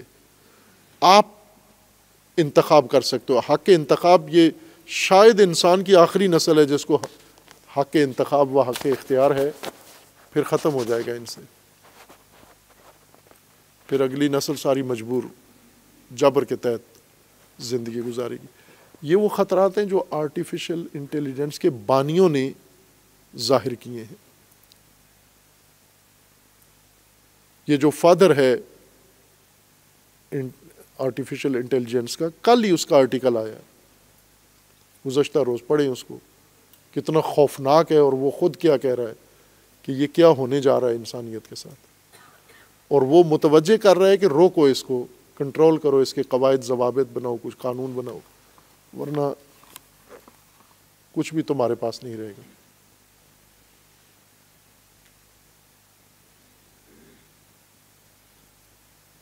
ہمیں سنجیدہ ہونا پڑے گا اس موضوع پر۔ اللہ تعالیٰ انشاءاللہ آپ کو علم و عمل کے میدان میں اللہ موفق فرمائے، انشاءاللہ توفیق دے، اور اللہ تبارک و تعالیٰ آپ کی فہم و بصیرت میں اضافہ فرمائے، اور اللہ تعالیٰ ہم سب کو فہم دین کی توفیق عطا فرمائے، اور دین پر عمل کرنے کی اللہ توفیق عطا فرمائے، اور خداوند تعالیٰ ہمیں نظام امامت کو سمجھ کر قائم کرنے کی اللہ توفیق عطا فرمائے، اور خداوند تعالیٰ ہمیں ان تمام گمراہیوں سے، تمام طاغوتیت سے خداوند تعالیٰ ہم سب کو محفوظ فرمائے انشاءاللہ۔ وصلی اللہ علیہ محمد۔